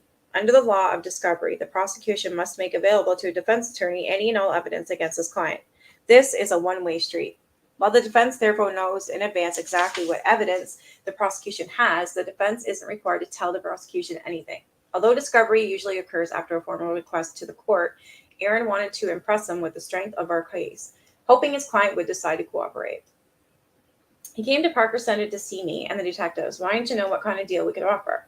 In accordance with this earlier discussion between our office and LAPD, we said that if Susan would cooperate with us, we would probably let her plead guilty to a second murder, i.e., we would not seek the death sentence, but we would ask for life imprisonment. He went over to Sybil Brand and talked to his client. He would later testify. I told her what the problems were, what the evidence was against her as if it was related to me. That included the Hinman case, to which she had already confessed to LASO, and the Tate LaBianca case. As a result of all this, I indicated to her that there is no question in my mind that they were going to see the death penalty and that they would probably get it. I told her they have enough evidence to convict you. You will be convicted. About 9:30, he returned to LAPD. Susan was undecided. She might be willing to testify before the grand jury, but he was sure she would never testify against the others at the trial. She was still under Manson's domination. Any minute she could bolt back to him, he said. He'd let me know what she finally decided. It was left hanging there, though we had the Howard Graham statements implicating Atkins and physical evidence linking Watson to the Tate murder scene. Our whole case against Manson and the others rested on the decision of Sadie Mae Glutz. All right, I'm going to stop there for tonight, I think, unless this is another short one. Let me see. Okay, this is short too. December 1st, 1969. 7 a.m., Aaron reached me at home. Sheriff Montgomery had just called. If he didn't have an arrest warrant in 2 hours, he was going to release Watson. I rushed down to the office and made out a criminal complaint charging Watson with the Tate murders. McGann and I took it to Judge Antonio Chavez, who assigned the warrant. LAPD teletyping it to the Sheriff of Montgomery with just minutes to spare. Hey, Nancy. Oh, no worries.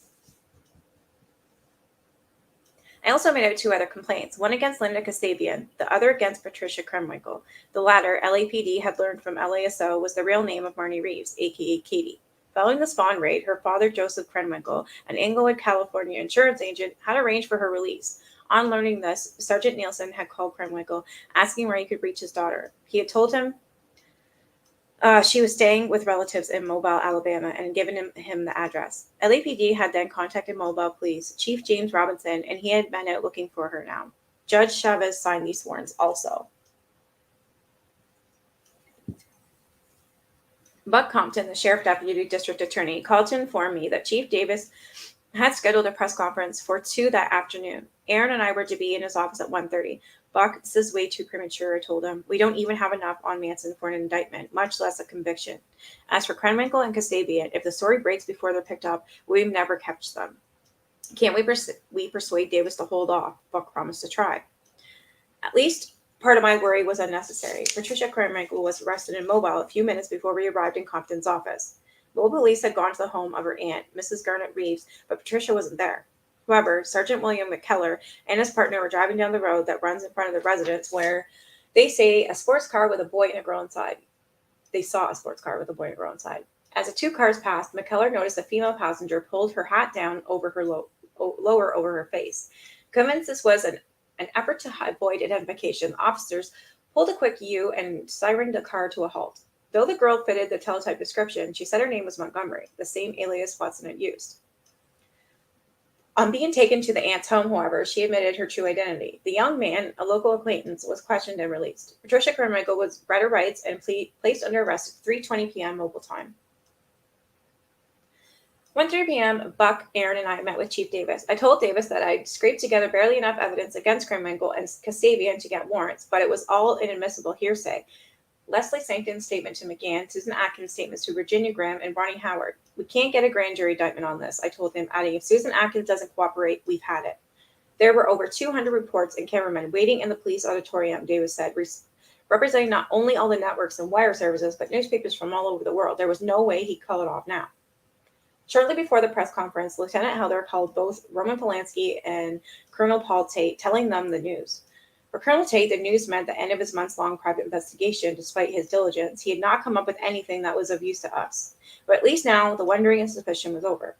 2 p.m., facing 15 microphones and dozens of bright lights, Chief Everett M. Davis announced that after 8,750 hours of police work, LAPD had solved the Tate case. Warrants have been issued for the arrest of 3 persons. Charles Watson, 24, who was now in custody in McKinney, Texas, Patricia Krenwinkel, 21, who is now in custody in Mobile, Alabama, and Linda Kasabian, age and present whereabouts unknown. It was anticipated that an additional 4 or 5 persons would be named in indictments, which would be sought for the Los Angeles County grand jury. Neither Charles Manson nor Susan Atkins is mentioned by name in the press conference.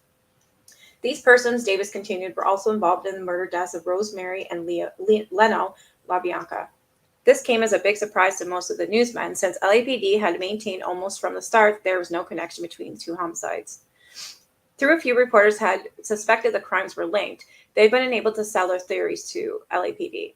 Davis went on to say, the Los Angeles Police Department wishes to express their appreciation for the magnificent cooperation rendered by other law enforcement agencies during the development of information regarding both of the above cases, in particular the Los Angeles Sheriff's Office. Davis did not mention that it had taken LAPD over 2 months to follow up the lead LASO had supplied them the day after the Tate murders. Questioned by reporters, Davis credited tenacious investigation carried on by robbery homicide detectives with forcing the break in the case. He stated that the investigators developed a suspicion which caused them to do a vigorous amount of work in the Spawn Ranch area, and the people connected with Spawn Ranch would lead us to where we are today. There was also no mention of that 10-cent telephone call the reporters ran for the phones. Cabarello called Aaron. He wanted to interview Susan Atkins on tape, but he didn't want to do it as Sybil Brand. where there was a chance one of the Manson girls would hear it. Also, he felt Susan would be inclined to talk more freely in other surroundings. He suggested having his brought to his own office. Though unusual, the request wasn't unprecedented. Aaron made up a removal order, which was signed by the judge, William Keene, and that evening, Susan Atkins, escorted by 2 sheriff's deputies, was taken to Cabarello's office, where Cabarello was and his associate, Paul Caruso, interviewed her on tape. The tape was for 2 purposes. Cabarello had told Aaron he wanted it for the psychiatrist in case he decided on an insanity plea, and if he went ahead on the deal, he would let us listen to it before we took the case to the grand jury. All right, that'll be it for tonight. I'm still not close to the mother part. To the which part? I'm still not close to getting to your mom. Yeah, you're a little bit. A little bit. I'm a little bit. Getting closer and closer. Oh,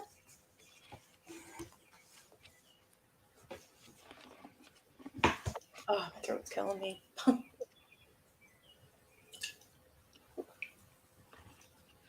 Are you reading from a new book? I don't know. How would I know? Just look at the dates, I guess. If I can find some. Like a publishing date on it, but I'm looking at an older one and it's like 90% the same, but then every once in a while there's a few extra little bit, and I'm like, what? But so it's just kind of yeah. It says copyright. I guess it was out in 1974. This one was done after in 1994. Shit. I thought I had the original.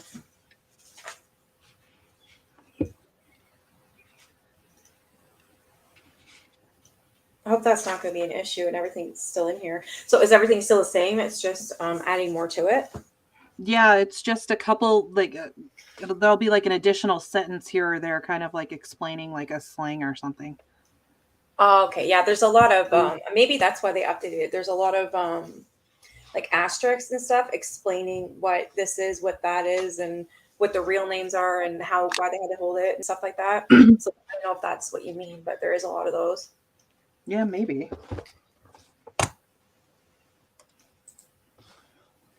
Mare had sent me a video too. I'm just, where is she?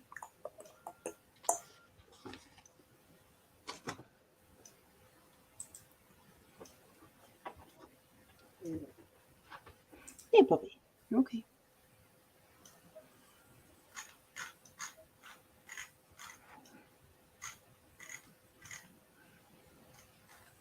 Here's all this UFO stuff. I'm just looking to see, because I know she sent me some stuff about Manson. I just want to see if there's like a short clip or something I can play like every time. Yeah. Because that's, I mean, I figured that'd be interesting. Oh, okay, I gotta go way up.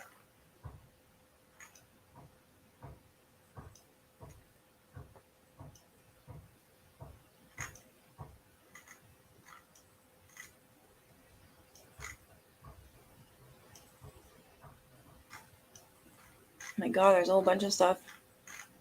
I didn't realize there was this much. Holy cow. Mm-hmm. Oh my God. Oh, can go on for days. And days and days. I'm going for days on. Holy crap. Oh my God. She sent me a lot. I thought I seen it all. Apparently not. There's like 50 things, if not more. Oh my God. Oh my God. Good luck. Did more info come out after the book was published? No. No, the book got it. I just think they kind of updated it, you know, for the times, or Yeah, maybe. An extra like little sentence here or there.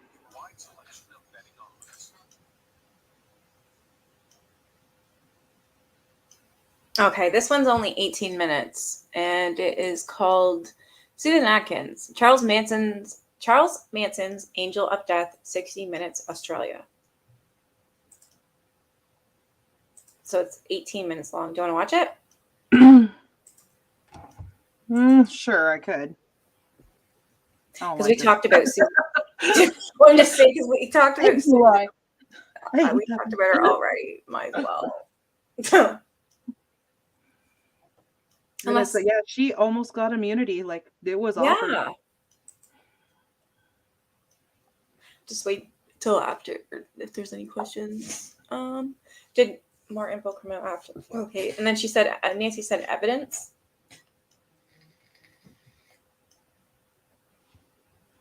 I think well, the book came out after the trial, so it was after everything was said and done. So they were convicted. So I don't think they dug too much more.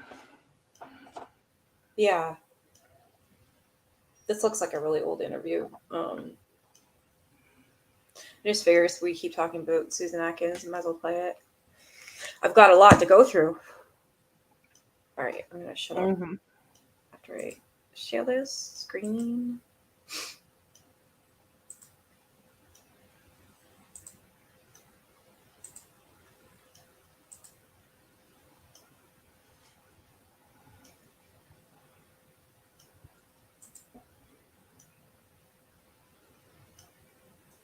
Hopefully I don't get a copyright strike though. I'll speed it up, pause it, or whatever.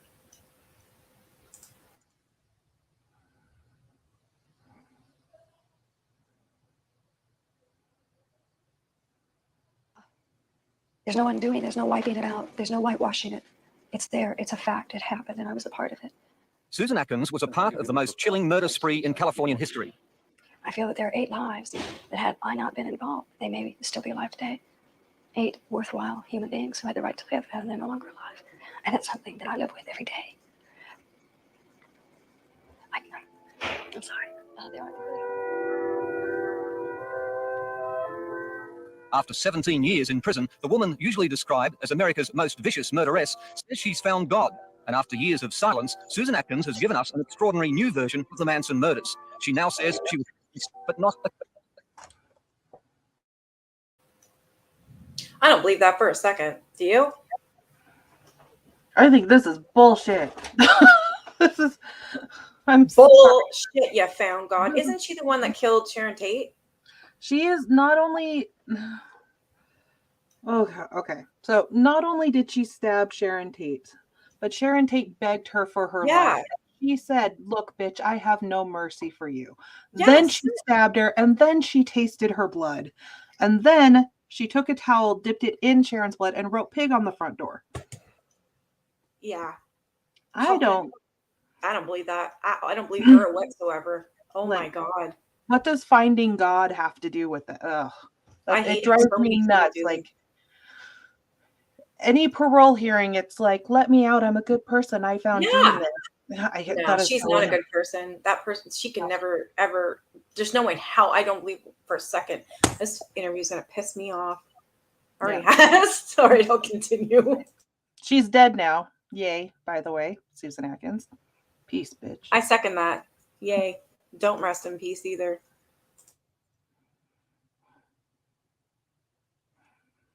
A killer. I've spoken the truth as I've talked to you. And the truth is I never killed anybody.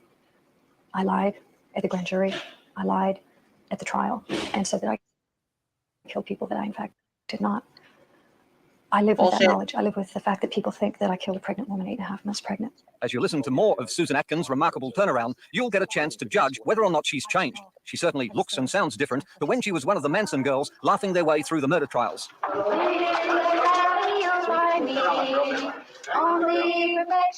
family lived in the desert near Los Angeles under the hypnotic spell of Charles Manson.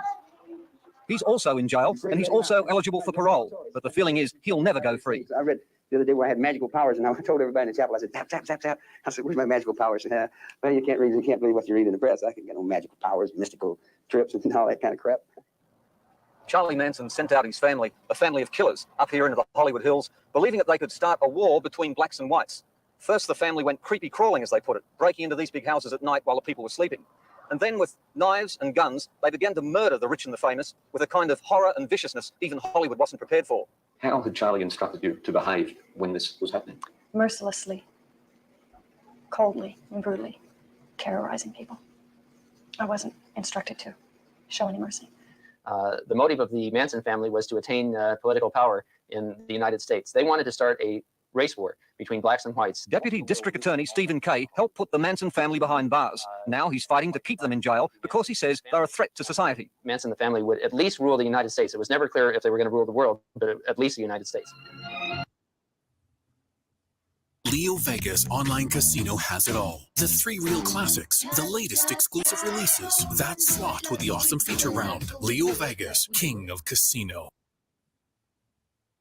The Manson family's most famous victim was the 26-year-old actress Sharon Tate, the wife of film director Roman Polanski.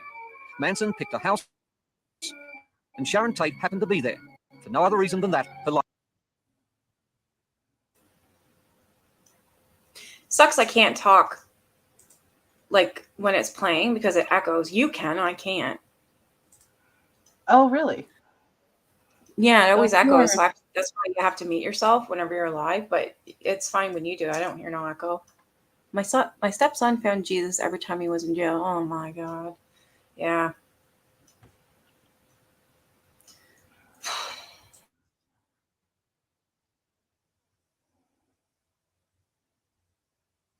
Life ended, and what a terrible end it was.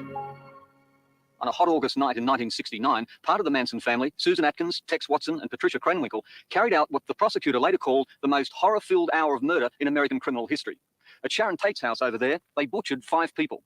Susan Atkins confessed during her trial that they kept Sharon until last to make her suffer. She was 8.5 months pregnant. Everybody was terrified. It was a terrifying, horrible. Can we not talk about this? This is really hard for me to talk about it. Whoa, whoa, whoa, whoa, whoa. Just a fucking minute here, lady. It's too hard for you to talk about? Wow. Now I'm pissed. Oh my God. I can't believe she just said that. Not that it wasn't hard for the victims to go through it, but it's hard Yeah. for her to talk about it. I hope nobody believed this shit. I don't think anybody did. Oh my God.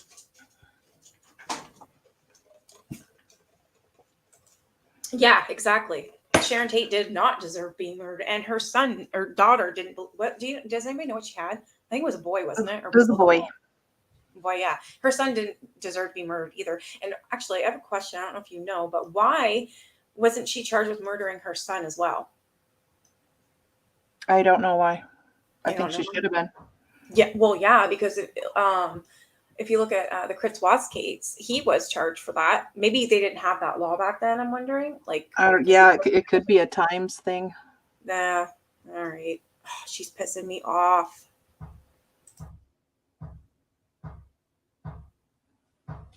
Well, Susan Atkins was the actual killer of Sharon Tate. One of the worst things that she did was during the course of the stabbing, she drank Sharon Tate's blood, and she said that she was so turned on by the murder and drinking the blood that she had an orgasm. The district attorney says you drank Sharon Tate's blood. I never did that. The district attorney says that you said it was better than orgasm. I never said that to the district attorney. Sharon Tate was asking for God and her mother and just pleading for her baby. She said, "All I want is to have my baby." Fanny Bryce is to the left here, and Bing Crosby's family is right over here. Sharon Tate Polanski and her unborn baby are buried in LA's Holy Cross Cemetery. Among all who come to see the graves of the Hollywood legends, there's no sadder visitor than her mother, Mrs. Doris Tate. How do you remember Sharon? I remember as an eternal 26-year-old girl, you know, a woman that was beginning her family. What Doris Tate cannot comprehend is how poor her mother. pregnant daughter could be stabbed to death by a young woman who was a mother herself. She begged and she begged and she begged. And Susan Atkins' reply again was, "Shut up, bitch, you're going to die." The court transcripts show that you said, "Shut up, bitch, I'm going to kill you." And now Susan Atkins is asking for parole. But every time she So appears look, before the I parole have no board, mercy Doris Tate for is you. there, pleading that she be kept inside forever. I live with these screams and these beggings for her life daily. The first time that I saw her, I could have taken her by the neck and just broke every bone in her body, just thrown her down, you know. They have proven they cannot live in a society with other people. I don't know Go, that Mom. Mrs. Tate could ever forgive me. My hope is that someday she will. Not as a means for me to be released, but as a means for her to find some peace. I know the pain and the suffering that I caused Mrs. Tate. The tears are fake. I feel that Susan Atkins is a Sarah Bernhardt on the stage. A classy little A actress. classy little actress. Absolutely. And how does she I was know just- the pain she caused if she says she didn't kill anybody? Yeah, that's exactly what I was just going to say. I was screaming that, and then I'm like, yeah, I'm muted. And then the fact that she's crying with no tears, she just pulled an Amber Heard. Oh my God, she makes me sick. What did she die of again? This one died of cancer? Yeah, I think it was like a brain cancer, brain tumor, something And then, brain. and Charlie died of it too, right? Wasn't it lung cancer or colon cancer? Was it sepsis? I don't know. Oh, okay, I just yeah. remember he's dead. Yes, exactly. That's all that matters, right? Frig. Oh my God. Sorry, I don't know if you can hear it, Susan but Atkins, neighbor and she'll tell you doing it's not an act. After 17 years in prison, 7 of them in solitary, she says she's paid the price. No, I had to forgive myself. And that's not something that I did overnight. That's not something that I think I've totally accomplished. It's a day-by-day process. There are times when I lay and I cry because of what I did, because of the pain that I caused so many people. She says she feels, but she has not said she's sorry for what she did. I haven't heard this woman say, I am truly sorry for what I did. Can you get out the words and say to Nope. Sharon Tate's parents Never that you're did. sorry for what you did that night? You ask hard questions. There are no words to describe Questions what I that feel. require I'm sorry. feelings. Oh, please forgive me. Those words are so overused and inadequate for what I feel. So which Susan Atkins do you believe? The Charlie's angel who joked about murder? Or this sad-eyed convert to Christianity? I know that I would not want, if my son were brutally murdered, I would not want to walk around hating every day of my life. Somebody for I just got a notification saying that Kevin Federline was arrested. I'm like, what? He was arrested for what? Oh my God, he was arrested because he crashed Britney's wedding? No.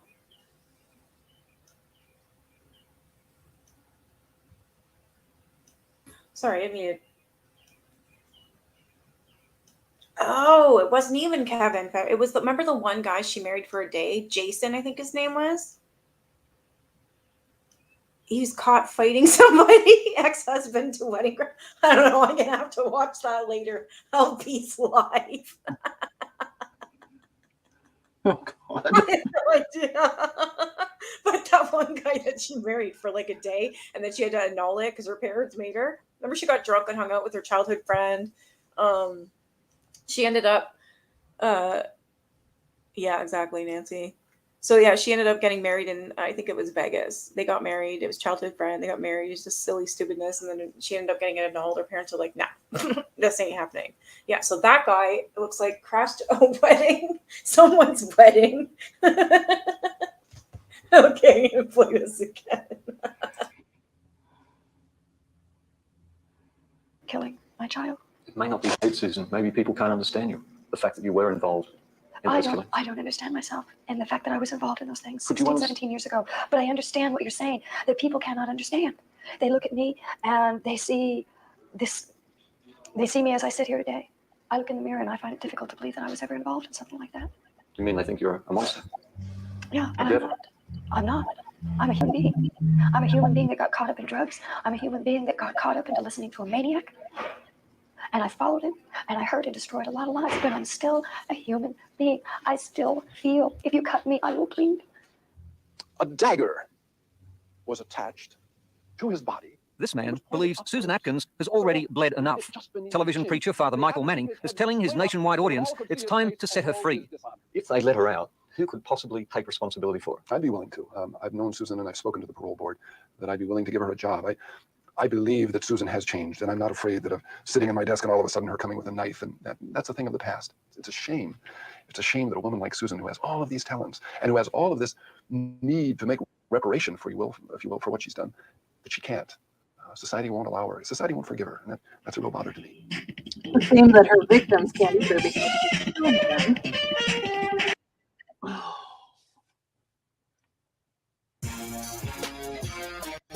Ontario, it is on. DraftKings Sports.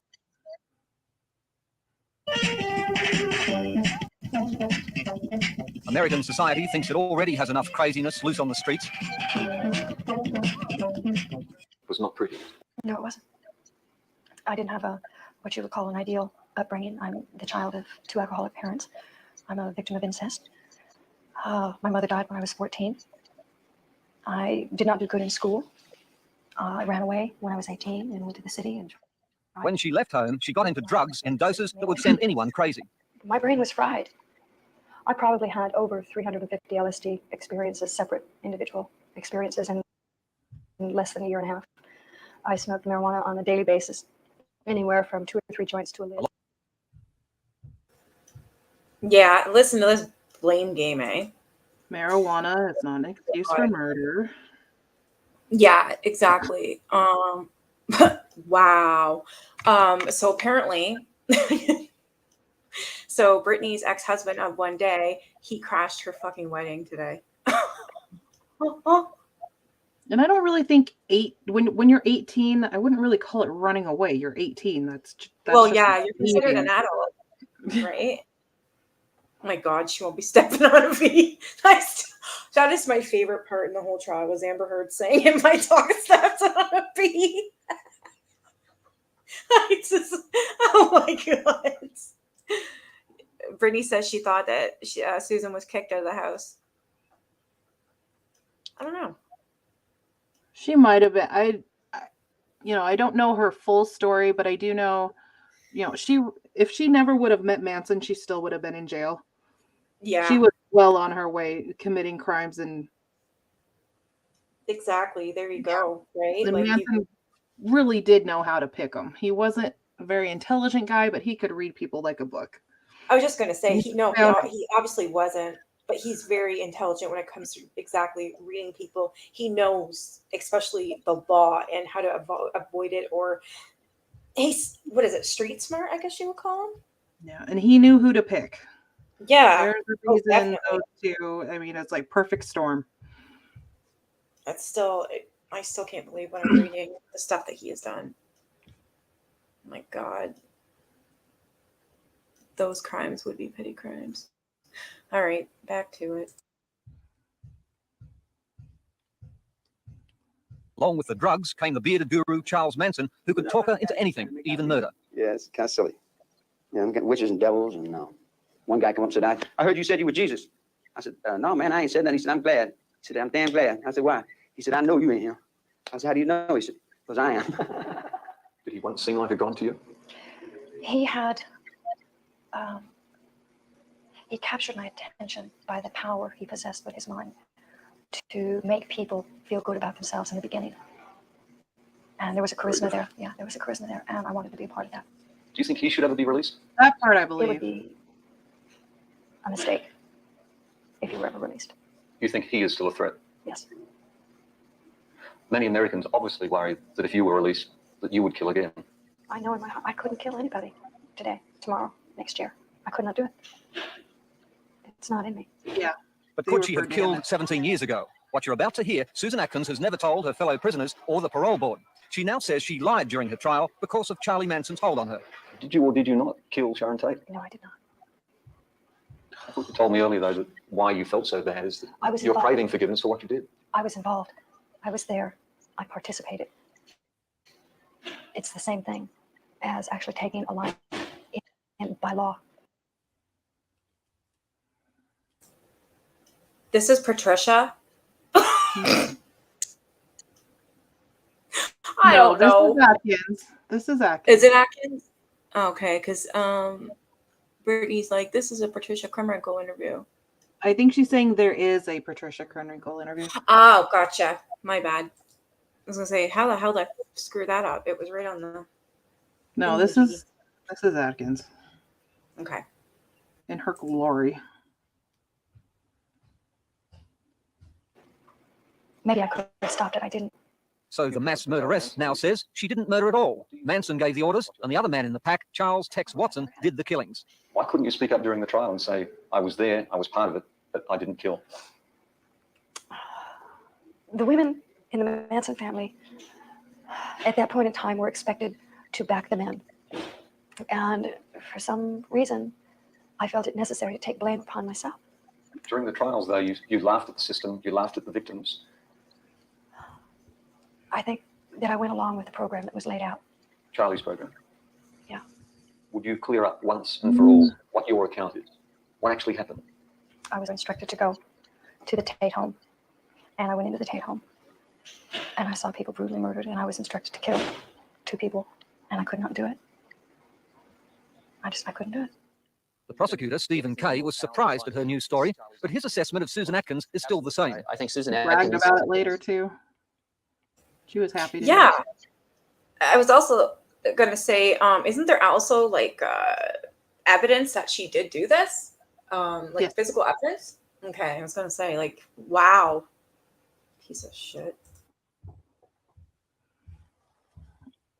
Is without a doubt the most dangerous female criminal that I have met in 19 years in the Los Angeles County District Attorney's Office.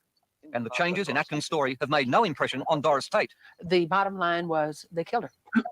They killed her and they killed her baby. And being the mother of this child, I am going to do whatever is necessary to see that justice is done. And to have them released and put out on the streets, there is no justice to that at all. Even the priest who wants to set her free thinks she is a murderer. It seems that she did do that. In her mind, I think there's a bit of confusion. And yet I think she's living also, when she reflects on that, in a dream world, the world of drugs and whatnot. I suppose in my own heart, she probably did. Everything that I was told to do that night, I did, with the exception of killing somebody. As incredible then, Susan, as your tale is, how What was do wrong you with that convince priest? anyone that you are now telling the truth?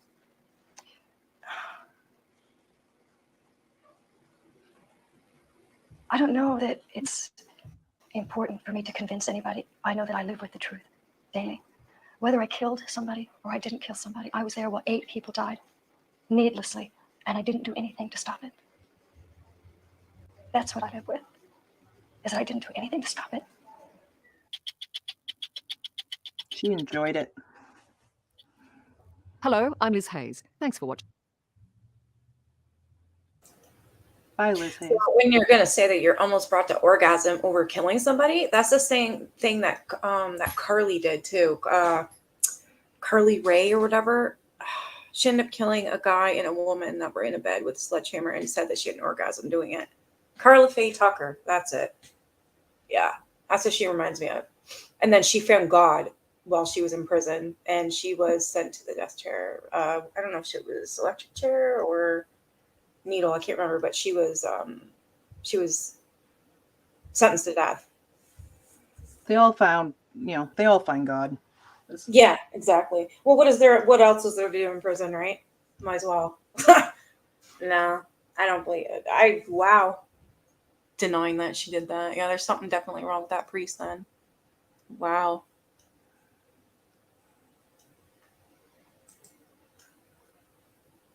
Anybody got any questions or anything?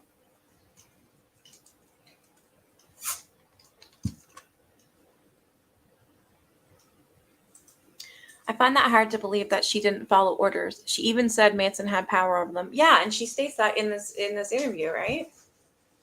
That she would follow him, like it was just what? No, she loved it. She enjoyed it. She bragged about it. She talked about it afterwards. Yeah, that's why she reminds me of Carla Faye Tucker so much, because Carla Faye Tucker did the exact same thing, only she said she had an orgasm while doing it. And she did nothing but brag and brag and brag. And then try to blame drugs as well.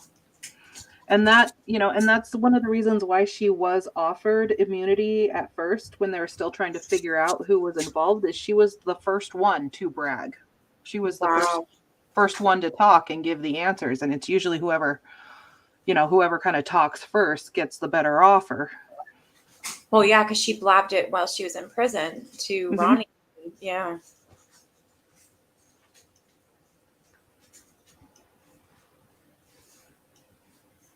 Yeah, agreed with this one here.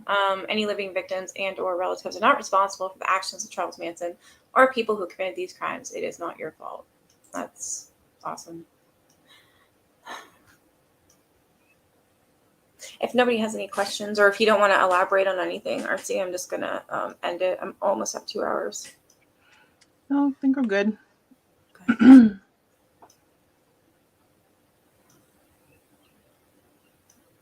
Yeah, my throat hurts. It's amazing. I didn't think it ever would. Ugh, I don't know how people can sing. There must be like something you can do to like train it or something. I don't know.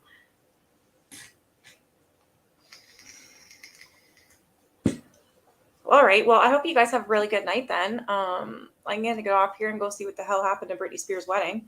God. I'm so in the loop. I didn't even know it was today. Like, whoa. I love Britney Spears. Oh, I gotta go see. So it wasn't K-Fed. It looks like that Jason guy that she married for that one day. All right. You guys have a good night. No, don't be sorry you're late. No, no, no. I'm glad you're here too. All right. Have Good night, a good guys. one. You too. Bye.